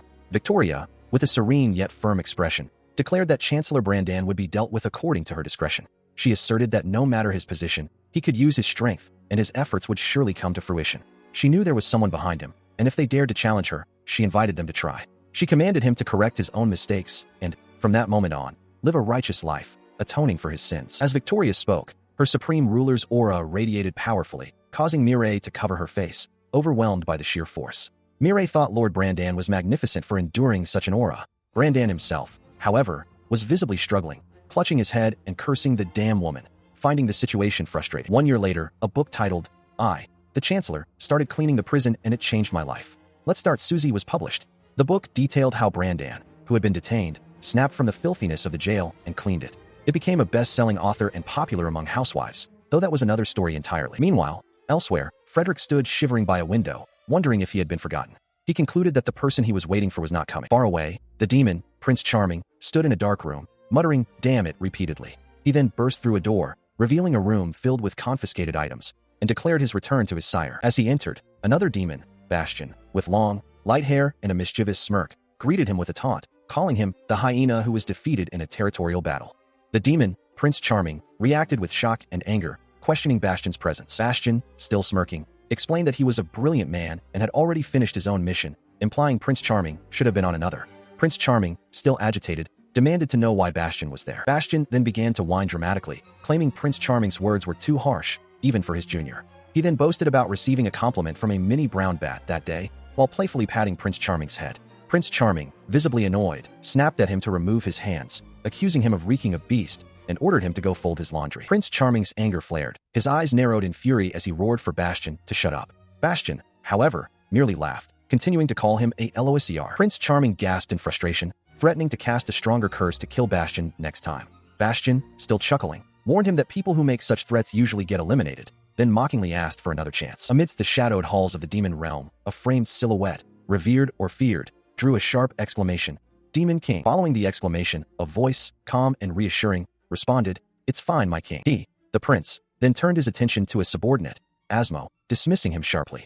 "Asmo, failure's like you should stay out of it," he declared. Yet, Asmo, with an air of quiet understanding, replied, "I understand even if you don't say anything." Undeterred by the prince's words, Asmo boldly announced his intention to visit the queen, assuring his lord, "Please leave everything to me, my lord." Nearby, a small, cat-like demon pondered aloud. Are humans their favorite food? The grand facade of the Gloria residence stood majestically, its arched doorways hinting at the elegance within. Inside, a woman with long, flowing blonde hair walked with measured steps through a corridor, her dark gown sweeping softly behind her. Her long blonde hair cascaded over her shoulders, framing a delicate profile as she continued her silent journey. Her eyes, wide and reflective, seemed to hold a deep, unspoken thought as she gazed forward. Meanwhile, Professor Michael found himself in a less serene situation, a small, dark, cat-like creature clinging to his face and snarling. He asked what was to be done about the troublesome animal. A young man, Frederick, explained that these flying cats were not native to their country and had been discovered in Chancellor Brandan's house. Professor Michael winced, still feeling the sharp teeth of the creature on his cheek. Frederick continued, holding a different, docile white flying cat, stating that it was likely they had been smuggled in from the Demon Kingdom. He suspected someone else was manipulating Brandan and requested Professor Michael investigate the matter. Professor Michael, still grappling with the unruly black creature, questioned why he was being assigned such a task. Frederick responded that if it was a direct request from the king, as a mere guard sorcerer, he had no right to refuse. He then asked Professor Michael if the situation was serious, to which Frederick gravely confirmed that it was indeed quite serious. He, however, harbored a profound sense of dread, feeling a super bad premonition about the task ahead, knowing his reputation as a genius would be greatly tarnished if he backed out. Frederick, meanwhile, attempted to remind him of an intimate, man-to-man promise to live their best lives together, supporting each other in the queen's harem and even getting scolded by the senior maid together. Michael, however, claimed no recollection of such a promise. Frederick then clarified the specific target of the investigation, asking Michael to look into the black market. Michael, surprised, confirmed the request. Michael, still apprehensive, sought further clarification, asking if Frederick meant the place notorious for human traffickers, stolen goods, and dangerous drugs. Frederick affirmed, adding that Michael, being skilled with magic, would surely be able to protect himself. He, despite his self-proclaimed genius as a sorcerer, vehemently refused, declaring he didn't want to go because it was too scary and he would be as good as dead if he were knocked out. Frederick simply called his name, observing how the genius's cool demeanor immediately vanished when faced with a dire situation. Frederick then specified the location, Tir Nog, a place also known as the Golden City, which had devolved into a cesspool of illegal dealings. A small, white flying cat rested calmly on his shoulder. Michael, now visibly panicked, insisted he would not go, arguing that Tir Nog was dangerously close to the Demon Kingdom and thus likely teeming with demi-humans and beast-men.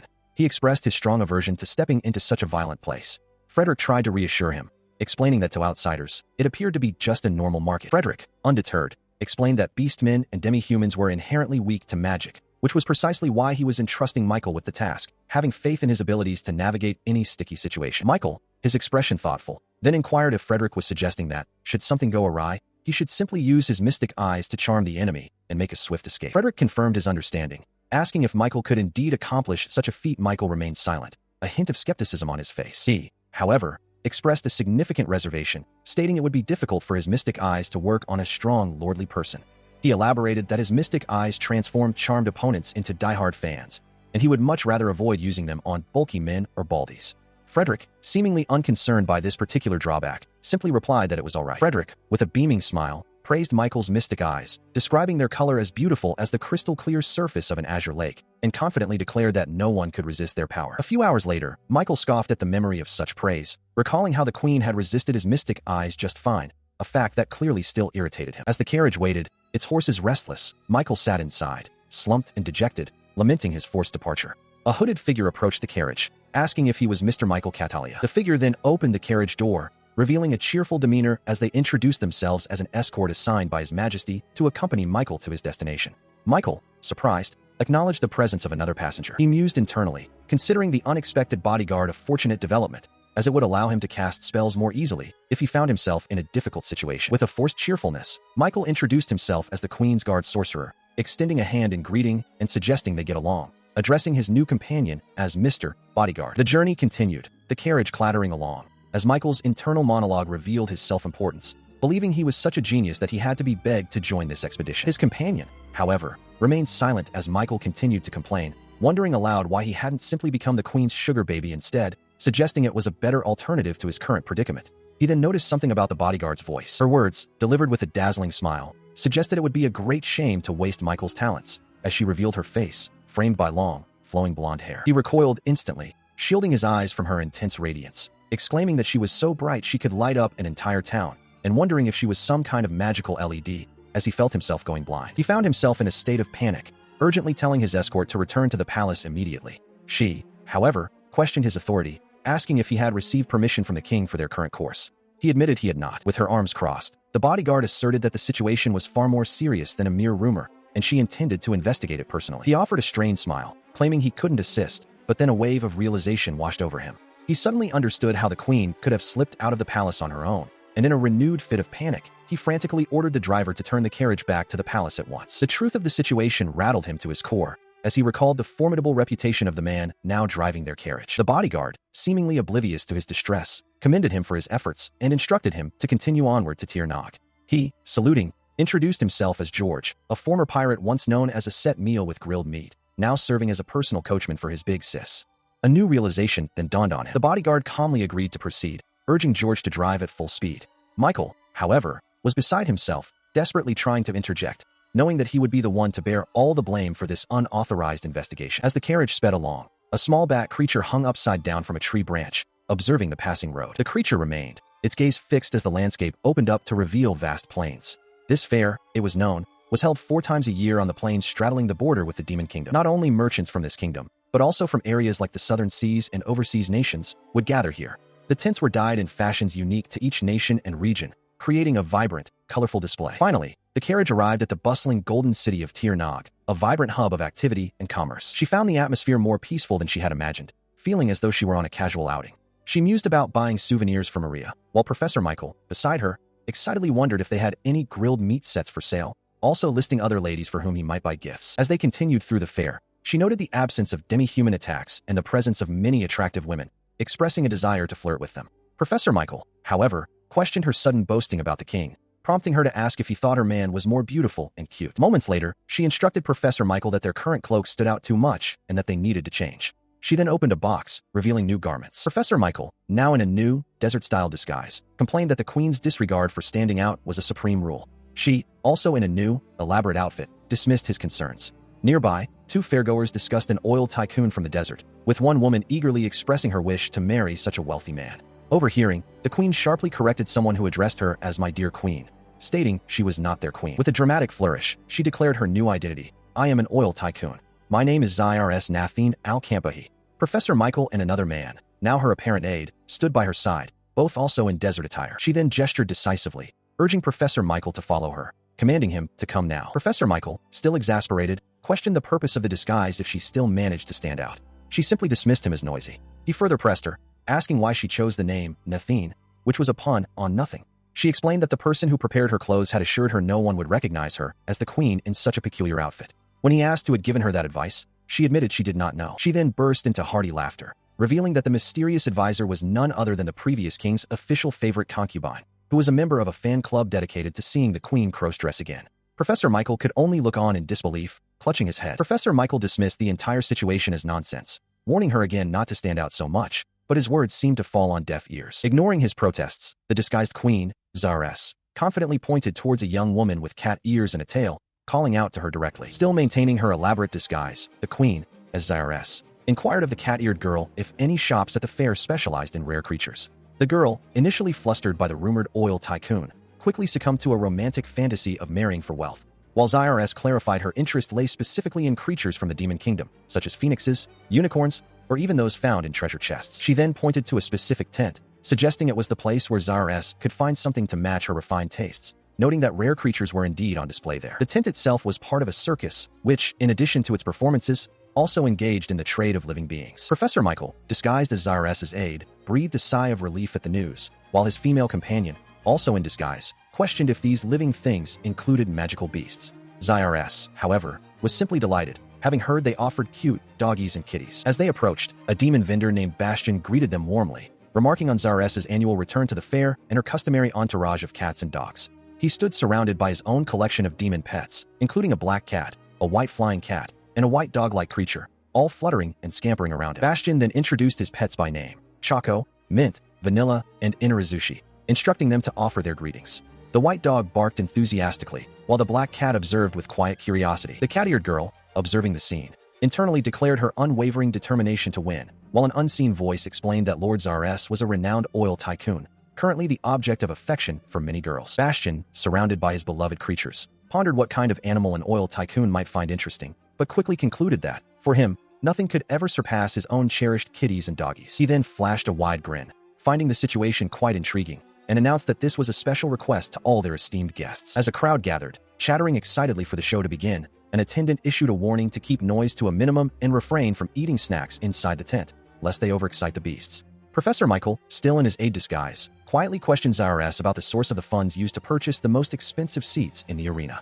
She casually replied that she had simply sold off the jewels and miscellaneous items she had brought with her, which had fetched a considerable sum. She sat among the audience, seemingly unconcerned, as Professor Michael internally lamented her casual approach, observing that the queen was treating the black market as if it were a regular flea market. Moments later, the show began with a flourish, a clown welcoming the ladies and gentlemen to Cirque de Magia. Beautiful fairies soared through the air on swings, captivating the excited crowd. The performance continued, urging the audience to sit back and relax, promising a spectacle of magical beasts leaping through rings of fire. Professor Michael, however, remained visibly uneasy. The grand finale approached as performers stood before two massive cages, inviting everyone to enjoy the show. Within the dark confines, the ominous silhouettes of powerful creatures stirred. The creatures were revealed: a fearsome Cerberus, with its multiple heads and sharp fangs, and a majestic, yet terrifying, Manticore, a winged lion-like beast. As the monstrous beasts were displayed, a cat-eared girl in the audience innocently exclaimed about the cute kitties and doggies. Professor Michael, however, was horrified, his thoughts immediately turning to the demon vendor, Bastion, the flower seller who dealt in such creatures. The caged creatures let out a guttural growl, their presence unsettling.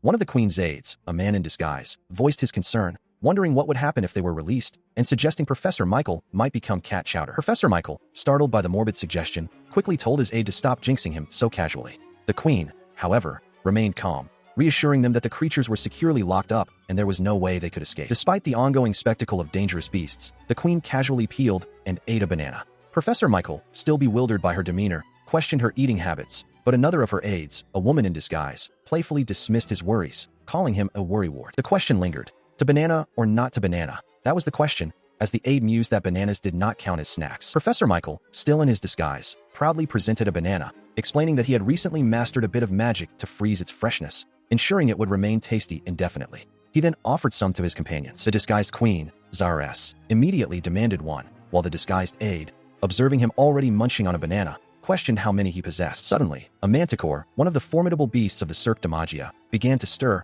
its deep growl echoing as it demanded a banana, declaring its hunger. The manticore's sudden outburst sent a wave of panic through the audience, and the disguised aide exclaimed that the beast had gone berserk, placing the blame squarely on his bananas. He, utterly bewildered, watched as his magically preserved bananas were flung into the air, questioning the unexpected turn of events. The manticore, having seized one of the bananas, gulped it down. Meanwhile, the disguised queen, Czaress, lamented the loss of her most treasured bananas, revealing she had purchased them with her very first paycheck and then frozen their time. Amidst the growing chaos, Asmo, a demon with prominent horns, appeared, sternly admonishing the manticore for its banana consumption, warning that such indulgence could lead to obesity for a cat like him. He then issued a clear command for someone to go forth. In response to Asmo's order, the massive Cerberus, a multi-headed hound, materialized, its guttural growls preceding its charge. The disguised queen, Zares, stood remarkably calm, while Professor Michael looked on in utter horror. The disguised aide, witnessing the queen's unwavering composure even as the monstrous beasts rampaged, wondered if her legs were frozen in fear,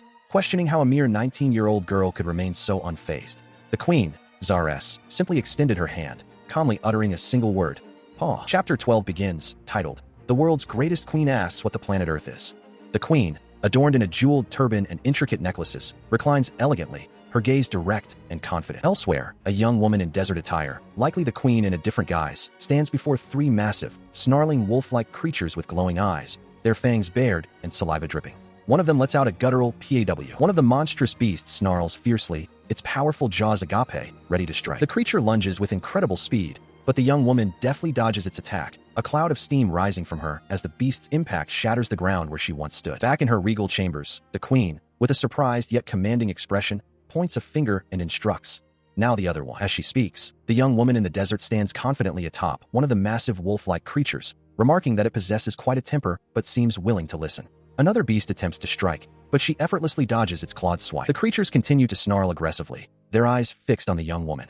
Unbeknownst to her, a hooded figure observes the entire confrontation from a higher vantage point, his presence unnoticed. He watches intently as the three monstrous beasts prowl around the young woman, their movements predatory and menacing. One of the beasts lunges once more, but with a swift, powerful motion, she effortlessly grabs its head, lifting the massive creature into the air. The hooded observer remains still, his gaze unwavering. With a calm, firm voice, she commands the now subdued three-headed beast, down, boy. The creature, no longer aggressive, lowers its heads in obedience. Still in her desert disguise, she calmly faced the growling Cerberus, her delicate hand resting firmly on its massive snout, seemingly unfazed by its aggression. She tilted her head slightly, inquiring why the formidable beast seemed so grumpy. Her gaze then sharpened, noticing something peculiar, and she questioned what was protruding from its nose. With a swift, precise motion, she plucked a small fragment from the Cerberus's nostril, identifying it as a piece from the manticore cage. Declaring that a special remedy, the renowned Boo Boo Be Gone from the kingdom of Santia, should resolve the issue, she presented a small bottle to the still growling Cerberus, then affectionately asked, "Who's a good boy?" As the Cerberus continued its resistance, she firmly commanded it to shut its mouth, then gently but insistently urged it to open, so she could administer the remedy. The Cerberus, in a moment of internal clarity, realized that devouring her was simply out of the question. With a soft smile, she changed her approach, offering to pet the sweet pup instead. The Cerberus's fierce snarl slowly melted into a look of contentment as her hand gently stroked its snout, its aggression completely dissipating. Soon,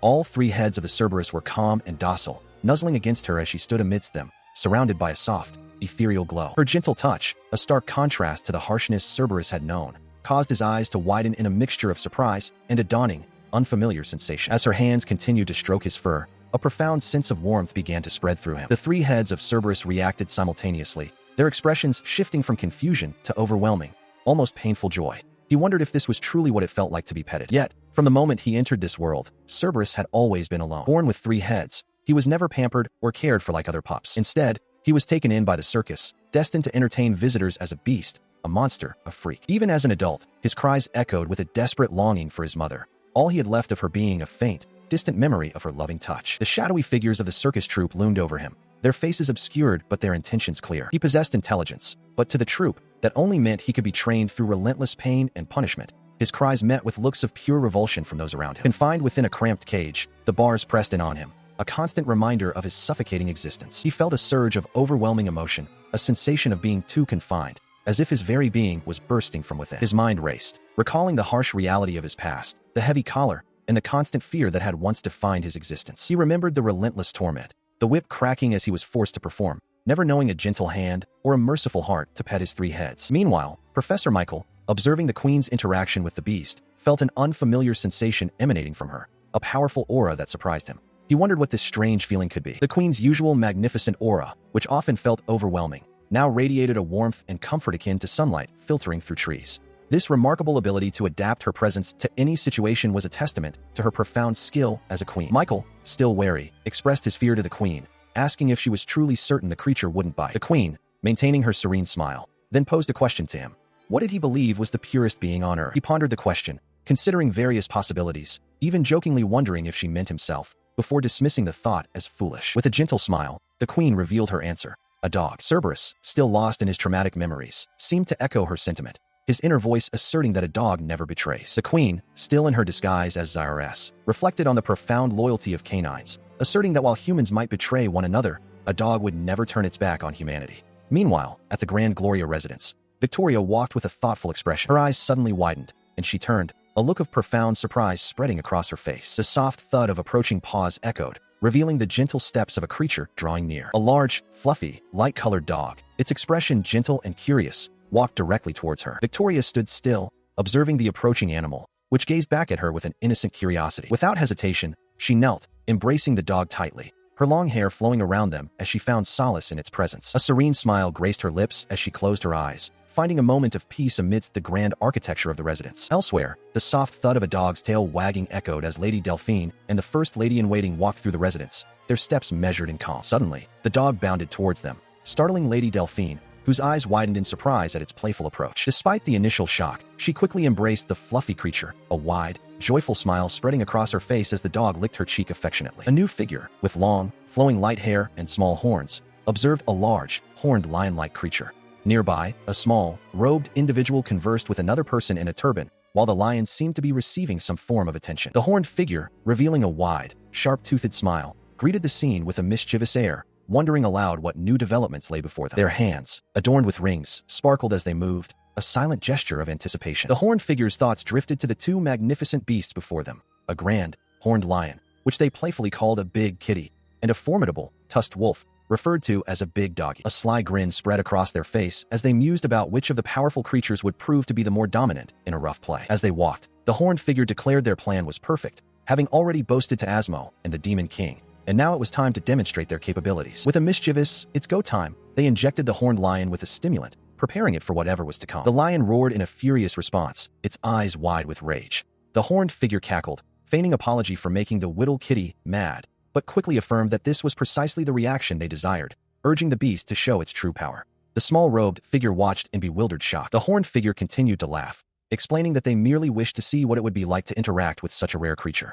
The small robed figure, however, urgently warned them to back off, emphasizing the danger. With a powerful surge, the horned lion lunged forward, its roar echoing as it charged. Its massive paws thudded against the ground as the enraged horned lion continued its charge. The mischievous demon watched, startled, while the small robed figure cried out a desperate warning to their queen, and the tusked wolves nearby twitched with anticipation. The wolves, now fully roused, began to sizzle with dark energy, their eyes glowing menacingly as they snarled, ready to join the fray. The small robed figure observed their transformation with a mix of fear and determination. Meanwhile, the queen, the female bodyguard, reflected on a past memory, recalling how in her entire life, this radiant goddess was the only one who had ever shown her such kind and gentle affection. The small robed figure stood nearby, seemingly looking at her. One of the tusked wolves snarled fiercely, its gaze fixed on a target. The small robed figure, stepping forward with resolve, declared that they would not allow any harm to come to her. The grand estate of the Duchy of Gloria awaited, its gates open in anticipation of a significant arrival. A voice from within confirmed they had been expecting the prince. Upon his arrival, a male attendant informed the prince that the young miss was waiting in the inner garden. The prince, eager, affirmed his understanding and hurried along. He strode forward, his back to the viewer, his spirit ablaze with conviction. He declared with fervent determination that today was unequivocally the day. Frederick Ostwin, a 10-year-old prince, faced forward with a determined pout, his thoughts consumed by the impending fourth date with his fiancée, the future queen. He vowed this would be the day he finally defeated Victoria. As he puffed along, two attendants observed his intense focus. One remarked on his fiery spirit, while the other inquired about the day's plans. Frederick, still huffing, declared their activity would be horseback riding, adding that he was determined not to lose today. The attendants, however, exchanged knowing glances, recalling Frederick's past dates with Lady Victoria. She had effortlessly swum 200 meters while he struggled with 50, expertly ridden a bicycle while he was still on training wheels, and completed a 50-meter dash in an unbelievable 5 seconds. Their dates were, in fact, triathlons. Frederick, oblivious to their silent judgment, slapped his own cheeks, steeling his resolve for the challenge ahead. His eyes burned with fierce determination, convinced that equestrianism was his strong suit, a skill he believed he shared with all royal horses. He imagined himself confidently riding a horse, sharing a carrot with another, believing they were good friends. He assured himself he could ride anything, even if the royal horses were not used. Suddenly, a voice called his name, Frederick. He turned to face Lady Victoria, who had just appeared, and he puffed out his chest, ready to declare her defeat. He watched as Lady Victoria approached, accompanied by her attendant. "Victoria, he exclaimed, surprised by her presence. She, in turn, greeted him, stating she was glad he had come. As she passed him, he felt a blush creep onto his face. She explained that since he was taking his time, she thought she would come to get him. His surprise intensified as he fully took in her appearance. She was incredibly cute today, he thought, feeling completely smitten by Victoria Winter Gloria, who was 6 years old. Her gentle smile only solidified his internal conviction that no matter how many times he saw her, she was always the cutest in the world. Overwhelmed by her charm, he became flustered, thinking she was like a doll and that the riding suit suited her perfectly. She continued to walk ahead. As she paused, extending a hand towards him, he pouted, lamenting internally that he hated continuously losing to someone as cute as her. She then asked if they were riding horses today. With a confident smile, she offered to show him the way, inviting him to go together. Her invitation, combined with her overwhelming cuteness, proved too much for him, and he dramatically collapsed to the ground, exclaiming how incredibly cool she was. Victoria looked down, asking what was wrong. Despite his momentary collapse, he clenched his fists, refusing to give in. He resolved that today would be the day he would finally make her acknowledge his coolness. With renewed determination, he took her hand, and they began to run together across the grassy field. As they ran, she looked back at him, declaring, "You're so cool, Frederick." He stood frozen, his eyes wide with terror as a guttural growl echoed around him. His mind struggled to comprehend the source of the terrifying sound, barely able to utter Victoria's name. His fear was quickly explained as Victoria, with a serene smile, revealed the true nature of their next activity, dragonback riding. Beside her, a colossal dragon lay, its presence both majestic and intimidating. The sheer impossibility of the situation overwhelmed him. As the dragon flapped its massive wings, sending birds scattering into the sky, he could only scream in disbelief and terror. He scrambled backward, desperately trying to distance himself from the creature as it exhaled a plume of fire. Victoria, however, remained unfazed, chiding him for his reluctance to even attempt the ride. Tears welled in his eyes as he wondered if he had somehow angered the magnificent beast, concluding with a heavy heart that it must despise him. Victoria, observing his distress, gently explained that the dragon, named Mary Jane, was merely a scaredy dragon and was spooked because it was her first time seeing him. Meanwhile, two female attendants watched from a distance, one remarking on Frederick's angelic appearance. His eyes widened further in surprise. He questioned if the dragon could truly be afraid of him, to which Victoria simply confirmed, "Indeed." She then offered a thoughtful perspective, suggesting that dragons, regardless of familiarity, are inherently scary. She likened it to a stranger barging into one's home, implying the dragon's reaction was understandable. Suddenly, the dragon's head jolted forward, its sharp teeth glinting. Frederick flinched, letting out a small gulp of fear, while Victoria remained calm beside him. Without hesitation, Victoria reached out a hand and gently touched the dragon's snout, a gesture of reassurance and familiarity. She gently touched Mary Jane's snout, a silent gesture of reassurance to the large, wary dragon, while Frederick observed the interaction from a short distance. Moments later, Mary Jane's wing flapped with unexpected force, startling Frederick, who clung precariously to the dragon's head, exclaiming in surprise. Victoria, ever composed, calmly instructed him to pull himself up, to which he responded with a nervous, "All right." Suddenly, a colossal, ornate bell began to toll, its deafening sound reverberating through the air. The unexpected, hellish sound of the bell startled the male attendants, who jumped back in alarm, questioning the source of the commotion. Victoria, however, remained unfazed, explaining that it was merely the Gloria House's 12 o'clock bell, a recent hobby of her father's. The still startled attendants, however, wondered aloud if the Duke was some kind of demon lord for creating such a device. The loud, sudden ringing caused Mary Jane to panic, thrashing violently and sending Prince Frederick flying off her back. Attendants scattered, shouting his name in alarm as the dragon's movements created a whirlwind of dust. The male and female attendants expressed their deep apologies, realizing the bell's sound had startled the dragon. They cried out in dismay, urging Prince Frederick to wait as he fell. Frederick, disoriented and terrified, plummeted through the air, shaking uncontrollably and repeatedly denying the horrifying situation. His eyes spun with dizziness as he fell, his mind reeling from the sudden, violent dismount. Victoria, with a determined expression, declared that she was going after him and commanded everyone to follow her without hesitation. She clung to the panicked dragon, Mary Jane, as Frederick plummeted from its back. Below, the attendants cried out in alarm, one questioning how they had even gotten up there. Mary Jane roared, thrashing wildly. Without hesitation, she launched herself from Mary Jane's back, leaping through the air towards the falling prince. She managed to intercept him midair, cradling him as they began their descent. "Are you all right, Fred?" she called out, her voice filled with concern. Her expression hardened with resolve. She urged him to keep himself together, vowing to protect him no matter what. Frederick, dazed, heard her words. He disliked being called Fred, feeling it made him seem like a child. Even as she pulled him closer, he couldn't shake the thought that she was even younger than him, yet acting with such maturity. He continued to wobble precariously in her grasp as they fell, and she silently affirmed her own desire to protect him. Her eyes widened, reflecting the accelerating descent. With a violent crash, they struck the ground, sending debris and dust scattering across the landscape. Frederick groaned softly, his eyes still closed, as he registered the impact. He slowly opened his eyes, his vision blurring as he tried to comprehend his surroundings. As his senses returned, he noticed a distinct smell, like plants, but also something else, a sweet aroma that lingered in the air. His gaze then fell upon Victoria, who was incredibly close, her face just inches from his, causing his heart to pound. She looked at him with worry,